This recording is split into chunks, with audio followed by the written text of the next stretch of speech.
รมของผู้ปกครองประเทศศาสตร์บ้านเมืองเพิ่นก็สอนไว้พุทธเจ้าเพิ่นเอิ้นว่าพรหมวิหารธรรมคือเมตตาหักแพงประชาชนกรุณาสงสารซอยเหลือประชาชนมุทิตายินดีนำประชาชนเมื่อเห็นประชาชนอยู่เย็นเป็นสุขบ่อิจฉาตาหอนเขาอุเบกขาเป็นผู้ตั้งอยู่ในยุติธรรมบ่เข้าข้างบ่ออกค้านั่นค้านี่เห็นลูกโตผิดก็ว่าลูกโตบ่ผิดลูกโตไปตีเขาก็ไปเอาโทษผู้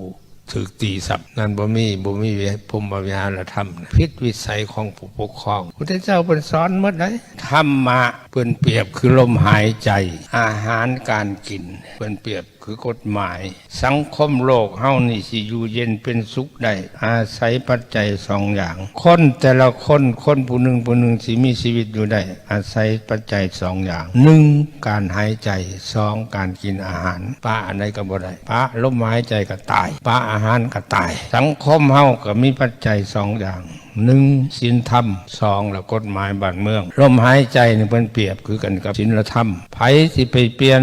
ลมหายใจโอ้ยขี้ข้านหายใจทั้งหูดังดิกูสิหายใจทั้งกด อาหารการกินนั่นเปลี่ยนแปลงได้เปลี่ยนได้มื้อนี้จะกินลาบเฮ็ดลาบกินมื้ออื่นจะกินก้อย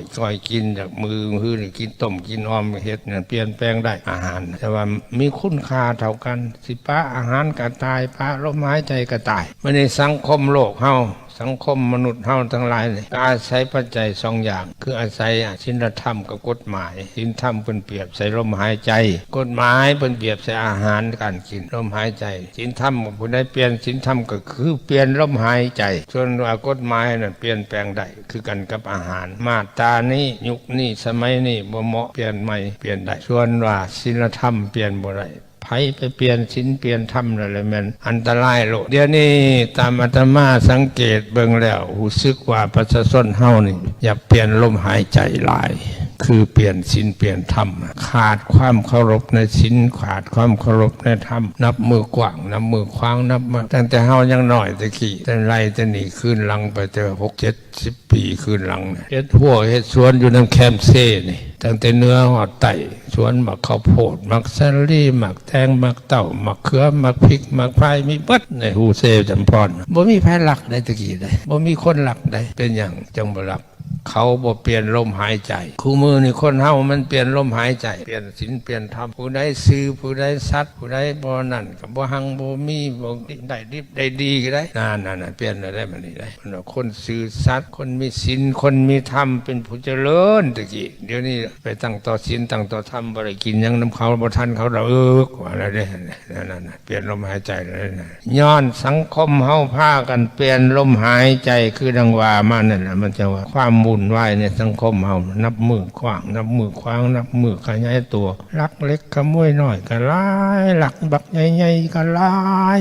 ป่าดงพงไผ่ใหม่อยู่ทั้งผู้ทั้งผามีราคาเท่าไรขึ้นแผ่วลงมาเบิดบ่ว่าแต่คนเปลี่ยนลมหายใจลิงก็เปลี่ยนลมหายใจลิงอยู่โรงเมืองนี่แต่ข้าวสมัยข่อยเป็นจัวอยู่บ้านลำเทนนี่มันไม่ได้ออกมาหากินของปลูกของพังคนได้อยู่แต่ในดงกันได้บัดเดี๋ยวนี้ปุ้ยคนแถวนั้นจะแม่นจมอุกจมอังจมทุกข์จมยากน้ำลิงบ้านดงเมืองบ้านท่ามวงบ้านสะขึ้นลำเทนหอดบ้านทวดไปละปลูกยังก็บ่ได้กินข้าวว่าลิงมันมายำบัดว่าซั่นลิงก็บ่มีศีลมีธรรมเห็นคนขาดศีลขาดธรรมลิงก็ขาดศีลขาดธรรมตัวมันเป็นไปตามยุคตามสมัยมันเพียรอิยาบทกระแมนออกจากขอบครัวเฮือนซ่านมาอยู่วัดอยู่ว่าพอหันใจลงเนี่ยจังน้อยอยู่ในเฮือนในซ่านมีแต่ขี้ฝุ่นกลุ่มอยู่จักขี้ฝุ่นจากลูกบ่จักขี้ฝุ่นจากหลานบ่จักขี้ฝุ่นจากอ้ายจากนอกปิวอยู่อัดดังอัดปากไว้พุ่นละอย่างขี้ฝุ่นความวุ่นวายนะยิ่งครอบครัวใดคู่มือนี่ถือลูกกินยาบ้าแห้งขี้ฝุ่นลาย โอ้เจนนั่นแหละมันถึงยุคถึงปางมันแต่ว่าในอะไรก็ตามจะเฮาในฐานะปฏิญาณตนถึงพุทธเจ้าพระธรรมเจ้าพระสังฆเจ้าเป็นสารณะเป็นที่พึ่งให้มันคงขนงแกนอยู่กับศีลกับธรรมนี่แหละอยากพึ่งพระพุทธเจ้าก็ต้องพึ่งธรรมะเอาธรรมะมาเป็นเครื่องค้ำเครื่องสู้จิตใจเฮาคนทำชั่วหลายเขาอยากขายเงินดอกแตงป้อนะประเทศใหญ่ของญาติเขาเลย เขาจังได้ยังก็ได้ให้เขาเลยประเทศใหญ่ของญาติเขาเลยความคืบเป็นว่าผูกมิตรให้นักแน่นสายสัมพันธ์มิตรภาพพิเศษความบอกงามแต่ว่ามิตรมันเป็นมิตรแท้หรือว่ามิตรเทียมมิตรปอกลอกหรือว่ามิตรอย่างตามอาตมาเบิ่งไปแล้ว มันยังเป็นมิตรปอกลอกทั้งภาคเหนือกับมิตรจีนมาคุ้มวัดมันมากกับมาแนะนำนักธุรกิจมาเซาดินเจ้าเฮ็ดสวนเฮ็ดโรงงานเฮ็ดอันนั้นเฮ็ดอันนี้มีบางเมืองบางแข่งเส้นสัญญากันคักแน่คอยให้เจ้ามาตั้งโรงงานได้อยู่แต่ว่าแห่งงานนี่ขอให้เจ้าหับเอาคนคอยความประสงค์เพิ่นก็อยากหางานให้ประชาชนตัวเองทำแห่งงานนี่คอยขอน้ำเจ้าให้เอาประชาชนคอยวิชาการของเจ้าบัดไม่เฮ็ดแล้วมันบ่ได้หัวซ่าน้ำซ้ำสัญญามันก็คนเอาแต่ลูกแต่หลานมันนั่นแหละมาเฮ็ดโดยเฉพาะด้านเศรษฐกิจด้านสังคมเศรษฐกิจนี่มีอันใดอันของคนลาวเฮาสิออกหน้าออกตาเพราะอวดอ้างประเทศอื่นเวลาแขกต่างดาวท้าวต่างเมืองมาเที่ยวประเทศลาวซื้อของติดไม้ติดมือเมื่อฝากลูกฝากหลานว่าสินค้าลาวไปเบิ่งห้านใดก็มีแต่ของไทยเบิดไปเบิ่งตึกใดก็มีแต่ของไทยของเวียดนามเบิดของลาวเจ้าสบู่ก้อนหนึงก็บ่มีตกเป็นขี้ข่าเขาทางด้านเศรษฐกิจเอาพื้นแผ่นดินลาวเฮ็ดตลาดขายของให้เขาก็นี่โจมตีเพิ่นว่าบ่แม่นโจมตีเว้าความจริงเพื่อเตือนกันนี่ได้เตือนกันเงินก็แล่นขึ้นกับเขาไปหมดไปสนับสนุนไปเสียคนต่างชาติหลายกว่าเสียคนตัวเอง สบายดีพี่น้องผู้อยู่ทางบ้านที่เคารพนับถือและฮักแพงคณะถาวรมื้อนี้ออกมาในรายการสนทนาภาษาชาวบ้านพร้อมยายเบ้นพี่น้องต่อไปนี้ขอเชิญพบกับยายเบ้นและเข้าสู่รายการได้เลยนะคณะขอขอบใจ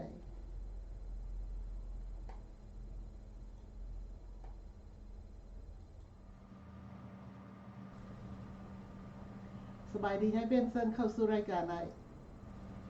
สบายดีทาวรและสบายดีทุกท่านที่กำลังรับชมมาฟังรายการสนทนาภาษาชาวบ้านพี่น้องข้าพเจ้าเป็นพบน้องทาวรเป็นพิธีกรในค่ำคืนมื้อนี้ก่อนอื่นหมดก็แม่นขออยากถามสบายดีอีกทีนึงเนาะพี่น้องเนาะเกือบทุกทิศ1 2เทื่อ3เทื่อพวกเรา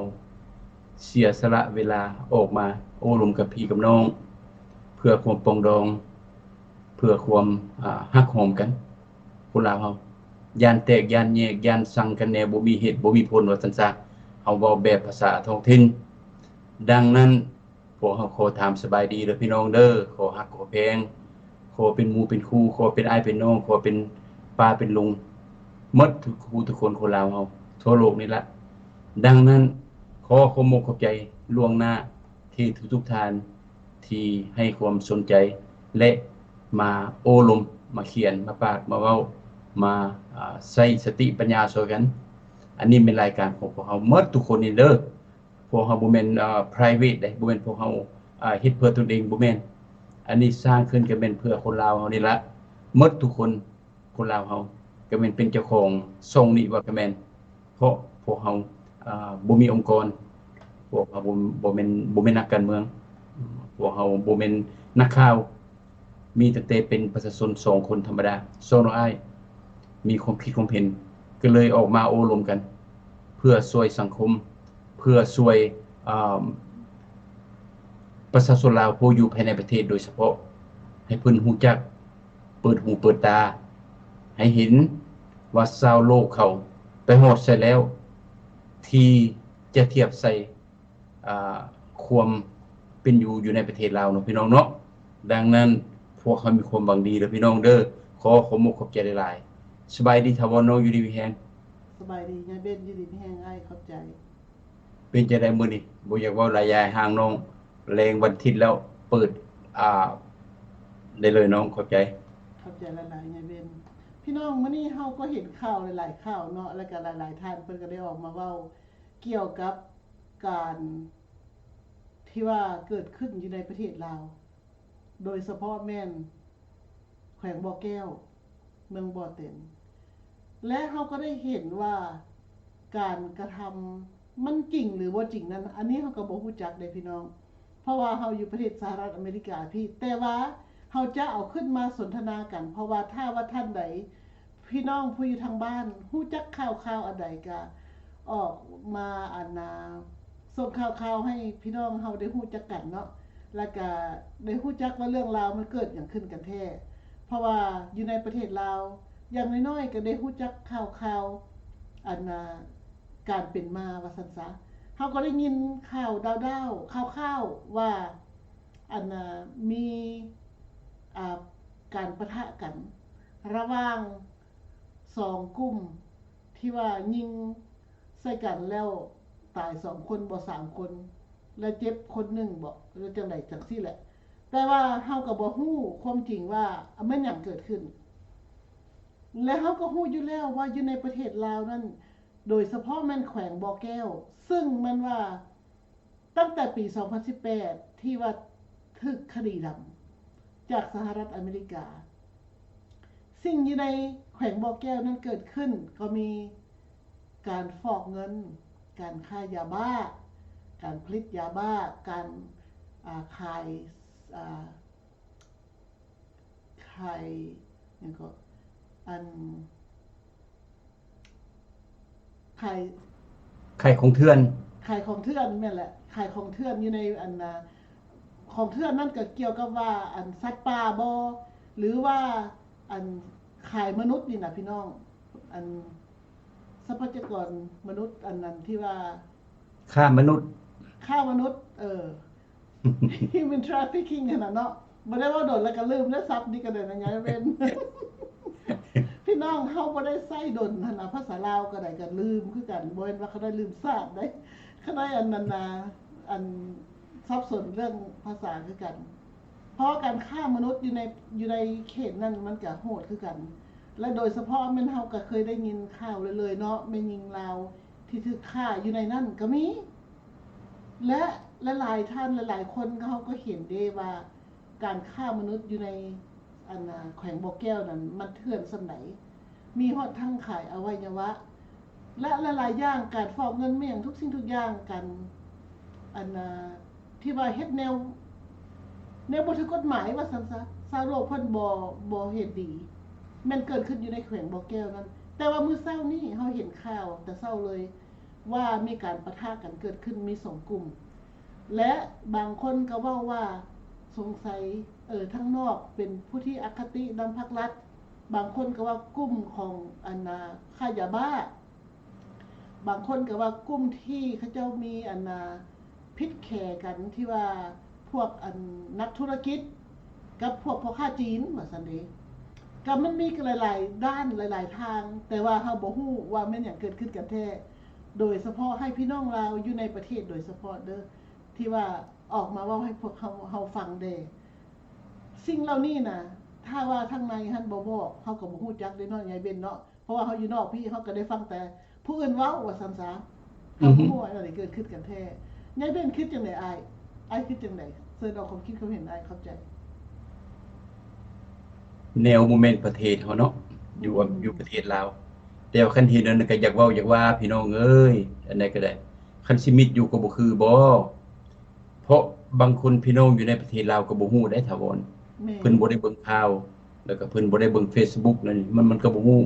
รัฐบาลเขาบ่ได้ข่าวเด้เจ้าฆ่าค่อยๆฆ่าเจ้ายิงค่อยๆยิงเจ้าเรื่องนี้เป็นลัทธิคอมมิวนิสต์เขาจะปกปิดเพราะมันเป็นจุดอ่อนของการนำเขาย่านเสียเปรียบเขาย่านเสียศักดิ์ศรีเขาเรื่องเนาๆแต่ตายผิดเถียงกันบ่แนวบ่ดีนะเขาปิกจำพวกนี้เขาบ่คือประเทศเสรีประชาธิปไตยของพวกเขานี่มันเปิดกว้างว่าแต่อันใดมีขึ้นมาแล้วมันประชาชนออกมาข่าวหมดความคิดของข้าพเจ้าอยู่ลาวนอกนะพี่น้องเนาะตามสังเกตเดี๋ยวนี้เด้อแนวทาวรเว้าก็ถึกละแนวถ้าเฮาก็ถ้าฟังข่าวแต่พี่น้องประเทศลาวพุ่นแล้วคันพวกเพิ่นบ่ฮู้เฮาก็บ่ฮู้แต่มันก็มีแนวคิดอยู่1แนวคิดแล้วแม่นรัฐบาลหั่นแตกแยกกันผิดแค่กันอันนี้ก็ตัว1ตัวที่2ประชาชนบ่มักรัฐบาลหมายถึงว่าฝ่ายทหารบางจำพวกเพิ่นก็พอแล้ว49ปีเรือบ้าเรือแห้งแล้วก็ตัวที่3 คิดว่ารัฐบาลสร้างภาพก็มีรัฐบาลคอมมิวนิสต์นี่สำคัญได้พี่น้องเด้แนวบ่เฮ็ดเขาก็เฮ็ดแนวบ่มีเรื่องเขาก็ปั้นขึ้นเป็นต้นเป็นหยังข้าพเจ้าเว้าเดี๋ยวนี้เพราะเฮาเห็นประเทศลาวน่ะบ่มีศึกบ่มีเสือจีนก็บ่ได้ผิดกับลาวเวียดนามก็บ่ได้ผิดกับลาวเขมรก็บ่ได้ผิดกับลาวไทยก็บ่ได้ผิดกับลาวพม่าก็บ่ได้ผิดกับลาวแล้วแม่นผู้ใดสิไปเฮ็ดศึกเฮ็ดเสือกันอยู่ในประเทศลาวมันบ่มีโซมาถ้าหากว่าสองฝ่ายยิงกันข้าพเจ้าก็เคยผ่านศึกเทื่อนึงอายุ9ปี10ปีเขามายิงค่ายอยู่บ้านข้าพเจ้าบ่เว้าบ้านทหารไกรสนภูมิหารนี่ล่ะมายิงกันว่าซั่นซะเมื่อคืนเสียงปืนบ่เป็นเดี๋ยวนี้มันต้องมีเสียงปืนใหญ่เสียงปืนน้อยแล้วก็แตกต่างกันแต่ว่าเสียงปืนเดี๋ยวนี้เห็นคือว่าฝ่ายเดียวยิงฝ่ายเดียวนี่ก็มีปืน2-3อันปอบไปหมดถ้าว่า2ฝ่ายยิงกันน่ะเสียงปืนก็สิแตกต่างกันมีระเบิด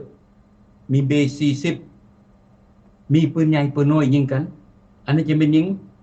อันนี้มาเบิ่งนี่คือกับสร้างภาพนี่ซ้ำกับทหาร2คน3คนไปยิงปืนขึ้นฟ้าพุ่นปอบอันนี้แม่นคงคิดเด้อพี่น้องเด้อดังนั้นถาวรเรื่องนี้น่ะมีหลายแนวเพราะประเทศลาวหรือว่ารัฐบาลลาวมันบ่คือเพิ่นบ่คือประเทศประชาธิปไตยเพิ่นปกปิดนับตั้งแต่ข่าวต่างๆประชาชนก็ยังบ่นับถือละแปลว่าเขาบ่เชื่อดังนั้นสิ่งเกิดขึ้นเดี๋ยวนี้สิ่งที่อ้ายเชื่อหลายที่สุดคนหมู่แม่นพวกที่ขายของเถื่อนยาบ้าฆ่ามนุษย์ฟอกเงินกลุ่มขายของเถื่อนและกลุ่มขายของเถื่อนผิดกันหรือว่ากลุ่มขายของเถื่อนอยากเอาออกหรือว่าเอาเข้าประเทศลาวนั้นแล้วมีทหารนี้มาสกันเขาแล้วเขาได้ยิงหมดเท่านั้นอยู่ในประเทศลาวอาศัยสิว่าตีศึกกันนี่บ่มีดอกเพราะประเทศใดเขาก็บ่ยิงประเทศลาวนะนอกจากว่าลาวกับลาวเฮ็ดกันแล้วก็กลุ่มขายของเถื่อนนี่กลุ่มค้ามนุษย์บ่กลุ่มยาบ้าค้ายาเมาจำพวกนี่นะมันมีหลายแนวทวรอันนี้ไอ้ก็ขึ้นไปแต่ว่าถ้าพี่น้องผู้ใดมีความคิดความเห็นเนาะพี่น้องเนาะอันนี้เกิดขึ้นประเทศใดพวกเฮาบ่ได้ดีใจดอกแต่ว่าอยากให้มาข่าวให้พี่น้องฟังเพราะว่าการยิงกันบ่ฆ่ากันอันนี้มันเป็นเรื่องใหญ่มันเป็นเรื่องธรรมดาเด้ถ้าว่าประชาชนปะทะกับรัฐบาลก็แสดงว่ารัฐบาลก็แม่นมีปัญหาประเทศก็แม่นประเทศมีปัญหาเพราะการปกครองนี้ประชาชนบ่ต้องการมันจะมีปัญหาดังนั้น อันนี้ผมคิดไว้น้องถามว่าเข้าใจหลายๆใจเป็นมีพี่น้องเพิ่นเขียนเข้ามาหลังบ้านว่าอันน่ะบ่แม่นเขาเจ้าแบ่งกันบ่เสมอบ่เพราะว่าอยู่พุทธมันมีหลายได้เพราะว่าการค้าขายร่วมกันนี่มันของแต่ละเทื่อมันเป็นของน้อยว่าซั่นและบัดนี้คันแบ่งปันบ่ผลประโยชน์บ่ได้ตามพอใจที่ตกลงกันไว้นั่นถ้าฝ่ายกล้านั่นเขาเฮ็ดแท้ไดว่าซั่นเขาเก็บแท้ไดอันนั้นพี่น้องเพิ่นเขียนมาเพิ่นว่าเพิ่นเกิดอยู่แข็งบ่แก้วคั่นแหละเพิ่นได้ยินอยู่เพิ่นว่าเพิ่นบ่อยากเว้าอันนั้นน่ะเทื่อเพราะว่าย่านเขาซ้อมเพราะว่าเดี๋ยวนี้เขาประกาศกันว่าถ้าไผเอาออกข่าวแล้วสิจับซั่นเด้อยู่ในประเทศลาวน่ะพี่น้องเพราะฉะนั้นเพิ่นว่าบ่แม่นอันนั้นอันผิดอันน่ะบ่ถือกันบ่ที่ว่าตกลงบ่เสมอกันว่าซั่นอันนี้ที่เพิ่นเว้าออกมาเนาะแล้วเพิ่นก็ลึกคำเว้าของเพิ่นจังซั่นก็แม่นล่ะคือตัวนี้ไอ้เห็นดีนำคือเจ้าได้น้อยค่อยได้หลายและเจ้าหักหลังค่อยเพราะว่าจำพวกแม่นโจรเด้จำพวกเฮ็ดยาบ้าค้ายาเมาจำพวกขายของเถื่อนนี่โจรหมดนับตั้งแต่ผู้ใหญ่ๆอยู่ในประเทศสังคมนิยมเพิ่นนี่เพิ่นเขาก็มาเฮ็ดเพราะมัน easy money หรือว่าหาเงินง่ายได้หลายดังนั้นบางเทื่อก็มีข้อผิดพลาดกันอันนี้เฮาก็ขึ้นไปนั้นสิถ้า ตั้งหน้าสู้กันมันบ่มีประเทศใดเพราะประเทศอ่าลาวแถวอแมมหั่นมันสงบหมดแล้วศึกมันบ่ได้มีปัจจุบันมาได้4-50 ปีแล้วอันเฮ็ดปองแปงนี้และแม่นส่วนหลายและแม่น1การขายของเถื่อนนี่ล่ะเจ้าได้น้อยค่อยได้หลายเพราะอยู่ในประเทศลาวหั่นแม่นบ่มีหยังการค้าการขายได้เงินร้อยเงินโกดและแม่นขายของเถื่อนนับแต่ยุคยาทานังบ่อันใดฆ่ามนุษย์ปันเงินกันบ่ถูกแล้วผิดกันเถียงกันบางเทื่อก็ทหารนี่ฝ่ายทหารนี่ก็มีส่วนหนึงฝ่ายหนึ่งก็มีส่วนหนึงบ่ถูกกันแล้วก็ฆ่ากันลูกประชาชนเป็นทหารธรรมดาพวกเจ้าก็เลยเป็นหัวของโจรแทนที่จะเป็นหัวของชาติทหารนี่นะบ่แม่นเด้ถามตัวเองเด้อผู้ใดเป็นทหารอยู่ในประเทศลาวนะแทนที่พวกเจ้าจะเป็นหัวของชาติมันบ่แม่นพวกเจ้าเป็นหัวของโจรปุ้นชาติอยู่ในประเทศลาวตัวนี้ถูกต้องเพราะเห็นคนต่างชาติเข้าไปกดขี่ข่มเหงประชาชนลาวค่อยบ่เห็นพวกเจ้าหมายถึงทหารนี่ไปจับไปกุมไปเลวเขาบ่มีทางพวกเขาบ่เห็นมีแต่พวกเจ้าแลนต่อเซาะนำเจ้าเวยคันว่าทางนั้นก็ได้ยามเพิ่นย่านเพิ่นย่านตัวยุงกัดเพิ่นก็เลยแลนนำกุดไหลยุงนั้นอันสิให้แลนนำประชาชนนี่แม่นหายากพวกเจ้าอันนี้ลาวกับลาวรวมกันเด้อบ่ได้โจมตีพวกเจ้าแต่อยากให้พวกเจ้าหั่นเกิดขึ้นมาเป็นลูกผู้ชายเป็นลูกของประชาชนแล้วอยากให้พวกเจ้านั้นปกป้องประชาชนอย่าไปปกป้องกลุ่มใดกลุ่มหนึ่งที่บ่แม่นผู้ที่ประชาชนต้องการอยากให้พวกเจ้านี้หมดทหารหมดทั่วประเทศลาวนะปกป้องพื้นแผ่นดินลาวและปกป้องประชาชนลาวอันนี้เป็นเบียกของทหารถ้าแบบทหารพวกเจ้าปัจจุบันพวกเจ้าบ่ได้ปกป้องประชาชนก็แสดงพวกเจ้าปกป้องรัฐบาลแสดงว่ารัฐบาลนี้บ่ถือกับประชาชนจังว่าตั้งทหารขึ้นมาเฮ็ดเป็นหัวปกป้องไว้ย่านประชาชนมาคนลุมเจ้าของแต่พวกเจ้าเฮ็ดแนวนั้นมันบ่มีความถูกต้องเพราะเบียกของเจ้าแม่นปกป้องชาติและปกป้องประชาชนบ่แม่นปกป้องรัฐบาลเด้บ่แม่นปกป้องเจ้าเมืองบ่แม่นปกป้องเจ้าแขวงบ่แม่นปกป้องประธานประเทศหรือว่าปกป้องกลุ่มใดกลุ่มหนึ่งบ่แม่นทหารตำรวจต้องปกป้องรักษาความสงบให้แก่ประชาชน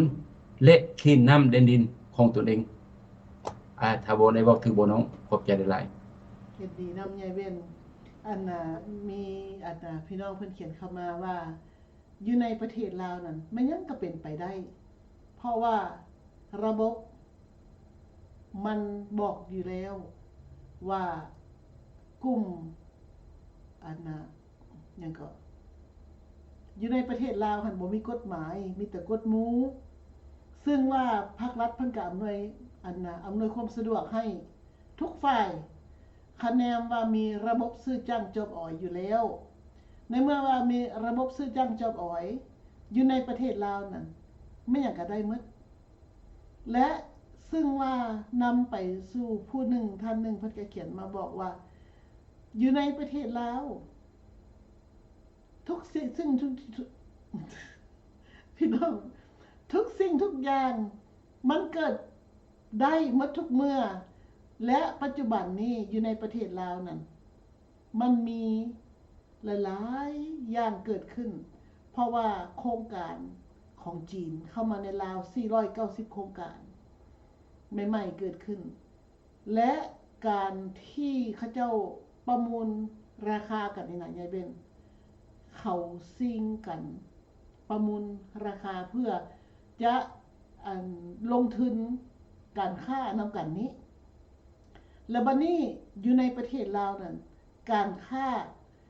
ขายระหว่างพ่อค้าจีนที่ว่ากับพวกลูกหลานภาครัฐเองนั่นก็มีส่วนเกี่ยวข้องกันคือกันเขาก็มีการสิ่งดีสิ่งสิ่งเอาผลประโยชน์บนสิ่งดีสิ่งเด่นได้สิ่งดีสิ่งเด่นดีๆได้เพื่อการพัฒนาประเทศชาติบ้านเมืองพี่น้อง แต่ว่าอันนี้เขาซิ่งอันด้วยความที่ว่าใส่เส้นสาย ผู้ใดใหญ่และผู้นั้นได้ขนาดใหญ่เป็นผู้ใดซื้อจ้างจอมอ่อยหลาย และผู้นั้นได้โครงการจังซี่นะและในเมื่อว่าผู้ใดอันลูกหลานภาครัฐก็บอกว่าค่อยเส้นใหญ่เห็นบ่แล้วพวกพ่อค้าจีนก็ว่าค่อยใส่พวกกงโต๊ะหลายมันเลยการมีการซิ่งกัน แต่ว่าบางบ่อนหันอันน่ะมันก็ให้ลูกหลานภาครัฐอยู่แล้ว แต่ว่าอยู่ในโครงการของเขาเจ้านั้นมันก็มีการคัดแย้งกันคือกันเนี่ยเป็นที่ว่าพวกพ่อค้าจีนสิเข้ามาสัมปทานบ่หรือว่าเข้ามาซื้อโครงการนะแล้วบัดนี้พี่น้องลาวเพิ่นก็เว้าต่ออีกว่า การบริหารอยู่ในประเทศลาวนี้ คนลาวอยู่ในประเทศลาวนั่นบ่มีสิทธิ์ปากสิทธิ์เว้าเห็นเป็นหมู่กันนี่ก็เว้าบ่ได้เพราะว่าคนของภาครัฐก็ต้องมีเป็นใหญ่กว่าอยู่แล้ว คนประชาชนคนธรรมดาคอยแต่เป็นทาสรับใช้เขาพวกลูกหลานภาครัฐนะพอได้อยู่ได้กินไงเบนและบัดนี้ความบ่พอใจของระหว่างแต่ละฝ่ายมันมีอยู่แล้วเพราะว่าเขาจะเป็นกลุ่มโจรกลุ่มน้อยกลุ่มใหญ่มีแต่ว่าไผเป็นอารักขาของไผสนั่นไงเบนแล้วพวกอารักขานี่ก็ต่อรองกันคือกันอีกมันเลยแบบว่าอันระบบมหาโจรลงมากับระบบโจรแต่ละขั้นแต่ละตอนหั่นน่ะยายเบนมันเลยพาให้ประเทศชาติบ้านเมืองหันวุ่นวายสำหรับน้องนี่หันคิดนำประชาชนพูดหลายกว่ายายเบนสิ่งเหล่านี้เกิดขึ้นหันมันเหนือความสามารถของประชาชนลาวอยู่ในประเทศและน้องหันเป็นห่วงว่าประชาชนลาวอยู่ในประเทศอันฮู้น้อยหลายส่ำใดและโดยเฉพาะแม่นคนอยู่ในเขตแขวงบ่อแก้วต้องได้ระมัดระวังเพื่อความป้องกันตัวเองบ่ให้ถูกลูกหลงเขาเพราะว่าถ้าเขาคัดแย่งกันอยู่บ่อนใดนี่นะยายเบนบัดนี้เฮาเห็นหลายๆบ่อนคนลาวเฮาไปยืนซะเง้อเบิ่งเขาพิกัดบ่เป็นอย่างนี้นะถูกลูกหลงขึ้นมานี่ซวยได้ยายเบนน้องว่าน่ะ พี่น้องผู้อยู่ทางบ้านนี่ต้องได้คิดได้พี่น้องอยู่ทางบ้านต้องได้คิดนำกันเพราะว่าชีวิตมันบ่แม่นว่าสิได้มาง่ายๆเด้แต่ละคนแต่ละท่านนะพี่น้องเอ้ยให้ระมัดระวังซอยกันเพราะว่าอยู่ในประเทศลาวหั่นมันยังก็เกิดขึ้นได้ทุกเมื่อทุกเวลาเพราะฉะนั้นลาวต้องฮักลาวเด้อพี่น้องเด้ออย่าสุไปฮักจีนฮักเวียดได้เพราะว่าลาวหั่นต้องมาก่อนคนลาวอยู่ในประเทศหั่นมีหยังให้ช่วยเหลือกันซะก่อนเพราะว่าต้องระมัดระวังอย่าถึกลูกหลงเขาเพราะว่ากลุ่มโจรมันหลายเด้ยายเบนอยู่ประเทศลาวน่ะน้องคิดจังซั่นยายเบนคิดจังได๋อ้ายเข้าใจอ้ายก็ขึ้นจากหัวโนว่าโนเป็นห่วงประชาชนว่าซั่นห่วยคันบ่ห่วงประชาชนสิไปห่วงไผภาครัฐบ่ห่างหมดเลยคันเป็นห่วงภาครัฐก็สิบ่ว่าติบ่ เงินเรือธงเรือไทยล่ะแม่นจนมาฝากอยู่พี่สวิตเซอร์แลนด์พี่แน่นอนพี่น้องระบบสังคมนิยมหรือว่าระบบประชาธิปไตยมันแตกต่างกันประเทศลาวเป็นประเทศที่มีกฎหมายแต่รัฐบาลบ่เอามาใช้สำหรับกฎหมายอยู่ในประเทศลาวมีตั้งแต่ประชาชนเป็นผู้นับถือผู้ใดเป็นพรรคเป็นรัฐเป็นเจ้าเป็นนายจำพวกนั้นเลยเป็นอยู่เหนือกฎหมายผิดก็เป็นถูกตัวอย่างทานนั้นทานนี้ขายไม่แล้วรัฐบาลเพิ่นเห็นประชาชนเห็นประท้วงขึ้นเป็นศพเป็นปากขึ้นทั่วแขวงอัตตปือภาครัฐบาลเฮ็ดจังได๋แทนที่สิจับสิกุมสิปรับสิไหมเอาขึ้นควรขึ้นศาลบ่เพิ่นย้ายตำแหน่งเป็นเจ้าแขวงเอาขึ้นพุ่นแล้วบัดนี้ขึ้นรัฐบาลเพราะโกงบ้านโกงเมืองเก่งแต่ถ้าหากว่าประชาชนไปตัดต้นไม้ผิดกฎหมายรัฐบาลเว้าเดี๋ยวนี้บัดนี้เดี๋ยวนี้ทานนั้นทานนี้ตัดกฎหมายตัดต้นไม้ผิดกฎหมายฉบับนั้นข้อนั้นปยนี้ทับนั้นทับนี้เพิ่นเอาออก แสดงว่ากฎหมายอยู่ในประเทศลาวนี้ให้นับถือให้ประชาชนนับถือผู้เดียวสำหรับรัฐบาลหรือว่าผู้มีอำนาจระบบเป็นอย่างอยู่เหนือกฎหมายด้วยเหตุผลแนวนี้ประชาชนลาวจึงหลังสู่ฟ้าหน้าสู่ดินหมายถึงว่าทุกข์ยากสำหรับฝ่ายรัฐบาลผู้เป็นเจ้าเป็นนายหั่งอยากได้ดินใส่กับไปหมายเอาอยากได้ต้นไม้ใส่กับไปเอาหมดประเทศนั้นและแม่นพรรคแม่นรัฐอยากได้หยังเขาก็เฮ็ดได้สำหรับฝ่ายประชาชนแต่ละปีถูกลงเดี๋ยวนี้ไปหาหน่อไม้มันก็ยากละหาปูหาปลาแห่งบ่เว้าบนหันก็เป็นดินจีนบนนี้ก็เป็นดินสงวนบนหันก็เป็นของทานเจ้าแขวงคุณก็เลยหมดปัญญาถาวรความทุกข์ความยากของประชาชนดังนั้นพี่น้องประเทศเราเข้ามาบอกสหประชาชาติว่าตนเองมีกฎหมายสปปลาวของพวกเขามีกฎหมายเด้อนี่ทางสหประชาชาติมากวดบุโลดกฎหมายเฮาดีหมดปกป้องประชาชนรัฐบาลบ่ได้เอาเปรียบเอารัฐประชาชนพวกเขาเขียนไว้นี่3ปืม3หัว4หัวอยู่นี่เขามาเว้าแต่เขาบ่ได้นับถือเพราะจำพวกนี้รัฐบาลลาวนี่นะเขาเป็นรัฐบาลเผด็จการพี่น้องถ้าอยากฮู้รัฐบาลเผด็จการนะบ่ยากบ่ถ้าไปอยู่ประเทศนั้นก็ฮู้ถ้าว่าพรรคเดียวครองประเทศได้10ปี20ปี30ปี40ปี50ปี60ปีหรือว่า100ปีอันนั้นเป็นรัฐบาลเผด็จการเพราะรัฐบาลนี้จำพวกครองเมืองพรรคเดียวเนี่ยบ่ได้ถูกเลือกตั้งมาจากประชาชนตัวอย่างลาวเฮาเว้าได้เฮาบ่ได้โจมตีผู้ใดประชาชนบ่เคยเลือกนายกประชาชนบ่เคยเลือกประธานประเทศดึงกันขึ้นแก้กันขึ้นและเฮ็ดให้พรรคประชาชนปฏิวัติลาวพรรคเดียวครองประเทศมาได้49ปีไปแล้วอันนั้นเขาเอิ้นรัฐบาลเผด็จการเด้อพี่น้องเด้อเฮาข้าพเจ้าบ่ได้ว่าดีข้าพเจ้าบ่ได้ว่าชั่วแต่อยากบอกว่าประเทศใดก็อย่ามีรัฐบาลที่บ่ถูกเลือกตั้งมาจากฝ่ายประชาชนนั่นน่ะและแม่นเขาเป็นเผด็จการเพราะเขานั้นสถาปนาตนเองพรรคตนเองขึ้นเองเจ้าเป็นนั่นค่อยเป็นนี้เมียเจ้าเลยเป็นนั่นลูกสาวเจ้าเอาขึ้นมาลูกชายเจ้าก็คือกันจุ่มเจือเสื้อสายของพวกพรรครัฐเท่านี้ให้ได้เป็นนายหมดทุกคนสำหรับฝ่ายประชาชน 80-90% ปะหัวเขาอยู่พุ่นเพราะเฮามีอำนาจแม่นบ่พี่น้องเบิ่งแม่เบิ่งนามสกุลใหญ่ๆอยู่สภาเห็นแม่นามสกุลมูลเสื้อปฏิบัติของเพิ่นนั่นแม่นหมดทุกคนแม่นทุกใบหน้าเลย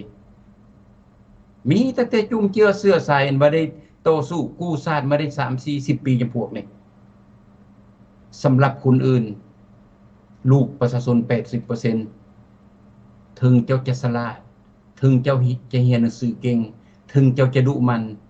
ถึงเจ้าจะเป็นคนรักชาติเจ้าก็บ่มีโอกาสเพราะรัฐบาลพวกเจ้าลิ้นเส้นลิ้นสายอันนั้นคือนามสกุลนี้อันนั้นก็สกุลนามสกุลนั้นเฮ็ดไปเฮ็ดมามีแต่นามสกุลเจ้าพวกนั้นเป็นข้าพเจ้าบ่ได้ขี้เสียดขี้เหลือเด้อผู้ใดเป็นเจ้าเป็นนายอยู่ประเทศลาวน่ะแต่อยากให้พวกเจ้าสำนึกพวกเจ้าเฮ็ดมานี่พ่อเจ้าเฮ็ดมานี่พ่อตู่เจ้าเฮ็ดมานี่49ปี50ปีละประเทศลาวดีขึ้นบ่และพวกเจ้านั้นหมายถึงผู้เป็นลูกเป็นหลานปัจจุบันนี้นะตัวอย่างเสลิมไซกรมสิทธิ์ผู้หนุ่มผู้น้อยนี่ผู้เป็นลูกเป็นเต้าพ่อแม่เคยต่อสู้นี่ประเทศลาวน่ะพวกเจ้านำพานี่นะมันเจริญขึ้นบ่พวกเจ้าได้ไปประเทศนั้นพวกเจ้าได้ไปประเทศนี้เบิ่งใดถ้าประเทศลาวยังล้าหลังอยู่ ก็แสดงว่าลัทธิที่พ่อแม่พวกเจ้าเอาเข้ามาประเทศลาวนี้ผู้ตูไม่ตู้พวกเจ้าเข้ามาประเทศลาวนี้บ่ได้เรื่องระบบให้นายไปทราบทุกยากฝากไปถึงทองรุ่นศรีสุริตพร้อมตอน1975หั่นถ้าว่าน้องฮู้บ่ทองรุ่นหาก็สปลายปีนึงเด้บ่ได้ใหญ่เด้บ่ได้เกเด้ยังเป็นนักเรียนนักศึกษาอยู่แสดงว่าผู้เป็นพ่อเป็นแม่เพิ่นนี้ผู้เป็นผู้ตู้ไม่ตู้เพิ่นนี้เอาระบบเน่าเปื่อยนี่เข้ามาประเทศลาวนะแต่พวกเจ้าเกิดใหม่ใหญ่รุ่นดึงกันขึ้นแก่กันขึ้นย่านเสียจุ่มเสื้อเสียสายน่ะข้าพเจ้าบ่ได้ขี้เสียดดอก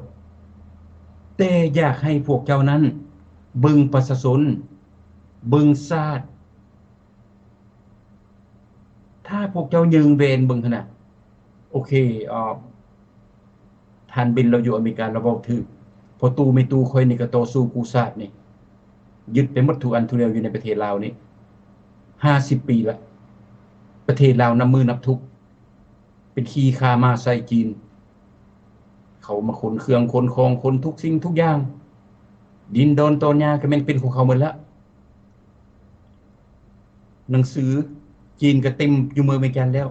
แสดงว่าพ่อแม่เฮานี่พ่อแม่รัฐบาลปัจจุบันนี่นะคิดผิดแล้วผิดทางแล้วดังนั้นชะตากรรมของชาติปัจจุบันมันขึ้นกับพวกลูกพวกหลานของจำพวกนั้นหมายถึงพวกเจ้านี่ละพวกเจ้าควรฮู้อเมริกาซำใดฝรั่งซำใดเยอรมันซำใดออสเตรเลียแคนาดาญี่ปุ่นเกาหลีใต้เขาซำใดแต่ระบบคอมมิวนิสต์พ่อแม่พวกเจ้าเอามาในประเทศลาวนี่ล่ะมันไปฮอดใส่ปัจจุบันนอกจากเบรกหน้าเบรกตาประชาชน6 ล้านคนแล้วมาขอทานกินข้าพเจ้าบ่ได้ดูหมิ่นประมาทแต่นี่แม่นความจริงฆ่ากันยิงกันข้าพเจ้าก็บ่ได้สนับสนุนฝ่ายใดดอกอันนั้นแม่นเครื่องสัญญาณที่ประชาชนนี้บ่มักพวกเจ้าถ้าพวกเจ้าเป็นคนลาวถ้าพวกเจ้าฮักประเทศลาวถ้าพวกเจ้าฮักคนลาวทุกชนชั้นชนเผ่านับตั้งแต่เหนือฮอดใต้นับตั้งแต่เมืองหลวงฮอดชนบทพวกเจ้าควรคิดขึ้นมาอีกการนำต่างๆอยู่กับมือของพวกเจ้าปัจจุบันข้าพเจ้าคิดว่าสิ่งที่พวกเจ้าควรเฮ็ดพวกเจ้าต้องคิดถึงชาติและคิดถึงประชาชนก่อนประเทศลาวจะหายออกจากลูกเพนิกปัจจุบันนี้มันไป 20% 30% แล้วดังนั้นฝากไปถึงผู้นำที่มีอายุต่ำเด้ออายุ 5-60 ปีเนี่ยนะพวกเจ้าเข้ามาประเทศลาวพวกเจ้า9 ปี 10 ปียังน้อยอยู่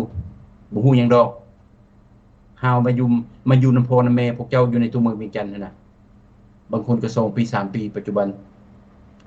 ตอนนั้น175พวกเจ้าพ่อแม่เข้ามาน่ะ50 ปีผ่านมาละเบิ่งประเทศลาวดูป่าก็บ่มีน้ำดับกระดับยาพิษก็เต็มประเทศต้นไม้ก็หมดบ่เงินบ่คำเขาก็มาแก้ผ่านหน้าผ่านตาประชาชนทั้งเหนือมือหนึ่ง2-300 เที่ยวแต่พวกเจ้าซิลี่อยู่ออฟฟิศห้องการพวกเจ้าแล้วเปิดพัดลมใส่แอร์เย็นใส่น่ะข้าพเจ้าคิดว่าคิดผิดพวกเจ้าก็เป็นคุมหนุ่มคนน้อยรุ่นข้าพเจ้านี่ล่ะคนคิดเด้อตัวนี้เด้อบ่ได้สั่งพวกเจ้าแต่อยากให้พวกเจ้าเป็นคนหัวศาสตร์นิยมเพราะโลกปัจจุบันเขาเฮ็ดศึกเศรษฐกิจถ้าพวกเจ้าหมายถึงรัฐบาลลาวน่ะเป็นเสนามาคิกาของชาติอื่นบ่ฮู้จักสถานกรรมของประชาชนตนเองหรือว่าเป็นคนเห็นเงินหน้าดำเห็นขับหน้าเศร้าแล้วพากันขายศาสตร์แบบปัจจุบันติดหนี้สินหมู่นับบ่ได้ข้าพเจ้าคิดว่าอนาคตประเทศลาวน่ะฝากกับไว้พวกเจ้าวิธีแก้ไขข้าพเจ้าจะบอกไปพร้อมบ่แม่นบอกซะขอโทษจนพวกเจ้าสิเครียดพวกเจ้าเป็นรัฐบาลเขาเป็นประชาชนธรรมดา ข้อเสนอขึ้นซะเสนอให้พวกเจ้านั้นเอาอำนาจคืนแก่ประชาชนเงินคำพวกเจ้าหั่นน่ะเจ้ากินฮอดมือเจ้าตายเจ้าก็บ่หมดลูกเจ้ากินฮอดมือลูกเจ้าตายเจ้าก็เขาก็บ่หมดเพราะพวกเจ้าโกงศาสตร์มาหลายแล้วพอเจ้าโกงยังบ่เลิกจังยังมาโกงอีกจนมาฟาดอยู่ต่างประเทศเขาซ่าอื่นๆบ่ดีๆดอกถ้าพวกเจ้าเอาอำนาจคืนให้แก่ประชาชนอยู่ภายในประเทศแล้วให้ประชาชนนั้นมีสิทธิปากสิทธิเว้าสิทธิเลือกเอาผู้นำของเขาหมายถึงระบบประชาธิปไตยแบบญี่ปุ่นเกาหลีใต้ชาวตะวันตกเขาอันนั้นเป็นวิธีแก้ไขเด้อถ้าพวกเจ้าอยากโกงชาติถ้าพวกเจ้าอยากมีอำนาจพวกเจ้าก็มีเพราะพวกเจ้านั้นใช้สิทธิอำนาจด้วยตนเองสิทธิอำนาจของพวกเจ้าเลยเป็นอยู่ปากปืนลูกหลานปากขึ้นพวกเจ้าไปจับไปกุมเขาแต่มันมีความถูกต้องบ่พวกเจ้าก็บ่มักดอกที่เห็นคนต่างชาติจีนและเวียดนามไปปุ้นไปจี้อยู่ในประเทศลาวน่ะปุ้นเอาทรัพย์สินของชาติลาวน่ะข้าพเจ้าฮู้บ่มีคนลาวผู้ใดมักดอกแต่พวกเจ้ามักเป็นเสนามัคคิกาเพราะว่าพ่อเขาเคยเฮ็ดเขาก็ได้เฮ็ดเพราะว่าลุงเขาเคยเฮ็ดค่อยก็ได้เฮ็ดเพราะว่าผู้ตู้ค่อยหั่นเพิ่นบอกเฮ็ดค่อยก็ได้เฮ็ดแต่สิ่งเพิ่นบอกเจ้าเฮ็ดนั้นมันถูกต้องบ่มันซอยชาติบ่ตัวอย่างเพชรหมู่เฮ็ดกองกับคนจีนแล้วเอาเขาเข้ามาประเทศลาวลาว่าเขาสิมาสร้างสาพัฒนาประเทศชาติบ้านเมืองอันนี้แม่นรุ่นพ่อรุ่นพ่อตู่เจ้าเว้าแล้วเจ้าก็เลยเดินตามทางของพ่อของแม่นี่ข้าพเจ้าคิดว่าพวกเจ้าก็ใหญ่กานาบานล่ะอายุ50ปลายปี60ปลายปีแล้วควรคิดถ้าพวกเจ้าเฮ็ดได้ประชาชนหมดทุกคน7ล้านคนอยู่ภายในประเทศเขาจะพากันยิ้มเขาจะพากันหัวเขาจะพากันหมดประเทศฮักและนับถือพวกเจ้าปัจจุบันพวกเจ้าไปใส่ก็บ่ได้ย่านประชาชนสั่งย่านประชาชนแกงขี้หิมใส่ย่านของเงมะกอกใส่เพราะพวกเจ้าบ่ได้ทำความดีต่อประชาชนเกิดเป็นมือมาพวกเจ้ามีแต่หาทางโกงชาติหาทางไปขอเลาะขอทานนำโลกนี้เพื่อเอาเงินไปปันกันหมดเท่านั้นความคิดนโยบายของรัฐบาลอยู่ในประเทศลาว50ปีละถาวรบ่เคยซอยประชาชนเข้าเม็ดนึงก็บ่ได้ซอยเขื่อนแตก2018อยู่อัตตปืออันอยู่ไสรัฐบาลไปซอยหึงมาหลายพี่น้องประเทศไทยไปคนหมู่ไปฮอดกับรัฐบาลลาวพร้อม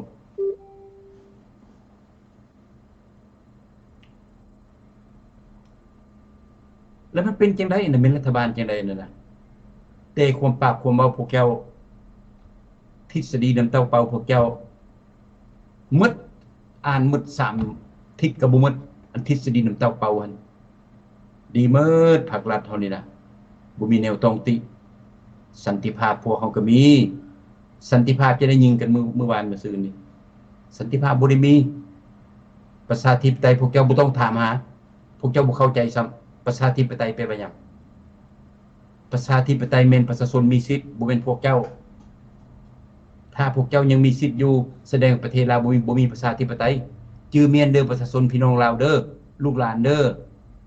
ประเทศลาวบ่มีประชาธิปไตยใดอย่าสิไปฟังในฝั่งความภาครัฐนั่นเอาประชาธิปไตยเข้าประเทศเฮาน่ะอย่าสูบเว้าตัวกันเท่าแก่แล้วผู้นำก็ได้เกากระดูกสิเข้าหม้อละตัวตั้งแต่ประชาชนเมื่อใดประชาชนมีสิทธิ์ปากสิทธิ์เว้าและสิทธิ์เลือกตั้งรัฐบาลด้วยกำมือของประชาชนอันนั้นจะเป็นประชาธิปไตยอันปัจจุบันนี้เจ้าเลือกค่อยเลือกเจ้าย่องค่อยย่องเจ้าดาวจะมีบทติดน้ำเสื้อน่ะอยู่สิไปเสื้อเด็ดขาดจำพวกนี้มักอำนาจมักลิ้นเส้นลิ้นสายดังนั้นถาวรเรื่องน้องว่าน้องห่วงประชาชนนี่แม่นละพวกเฮาเราโนก็2คนเฮาก็เป็นห่วง จึงเป็นผู้กระบอกเสียงมาเป็นกระบอกเสียงให้แก่ประชาชนอยากให้รัฐบาลนั้นเข้าใจว่าประชาชนนี้ตกทุกข์ได้ยากปัจจุบันน่ะแต่พวกเจ้าบ่เบิ่งเขาประเทศนั้นเขามาซอยประเทศลาวเขาก็ได้สิ้นกันไว้แล้วเงินไปใส่เดี๋ยวนี้เงินจีนเขามาสัมปทานมี200โครงการเงินพวกเจ้าไปใส่สัมปทานตั้งแต่เหนือฮอดใต้เงินพวกเจ้าไปใส่ยุโรปไปซอยวังเลวนี่700ปลายล้านดอลลาร์เงินพวกเจ้าไปใส่เบิ่งแปลงถนนหนทางเขามาเบิ่งเขาเอามาออกเบิ่งหั่นเอาไม้ไปเคลียร์สิก็ออกว่าแม่นทางผู้ยางจกขึ้นมาค่อยจกขึ้นมารัฐบาลบ่ต้องเครียดค่อยจกขึ้นมาค่อยอยากให้พวกเจ้านั้นตื่นขึ้นถ้าค่อยบ่เว้านี่นะเฮ็ดจังได๋สิฮู้ว่าเจ้าผิดประชาชนหมดประเทศเขาบ่กล้าติพวกเจ้าพวกเจ้าสิจับสิกุมเขาดังนั้นในนามค่อยคนรักชาติผู้หนึงค่อยเก่งเลยมาปากมาเว้าให้เจ้าเข้าใจเจ้าผู้ใดรัฐบาลลาวว่าเจ้านี้กินเงินกินคำมาได้หลายปีแล้วพอหยุดแล้วศาสตร์ลมจมเด้อปัจจุบันเด้อมันบ่เป็นแบบพวกเจ้าเว้าว่าเจริญรุ่งเรืองศรีวิไลน่ะมันบ่แม่นฝนตก2ชั่วโมงน้ำท่วมเต็มเมืองเวียงจันทน์นครหลวงของพวกเจ้าและสิให้ข้าพเจ้ายองคันข้าพเจ้ายองพวกเจ้าก็โกงศาสตร์ไปตลอดดังนั้นข้าพเจ้าบ่ได้ยอง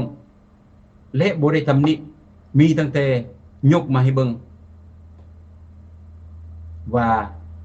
การใช้การจ่ายการคอร์รัปชันการลินเส้นลินสาย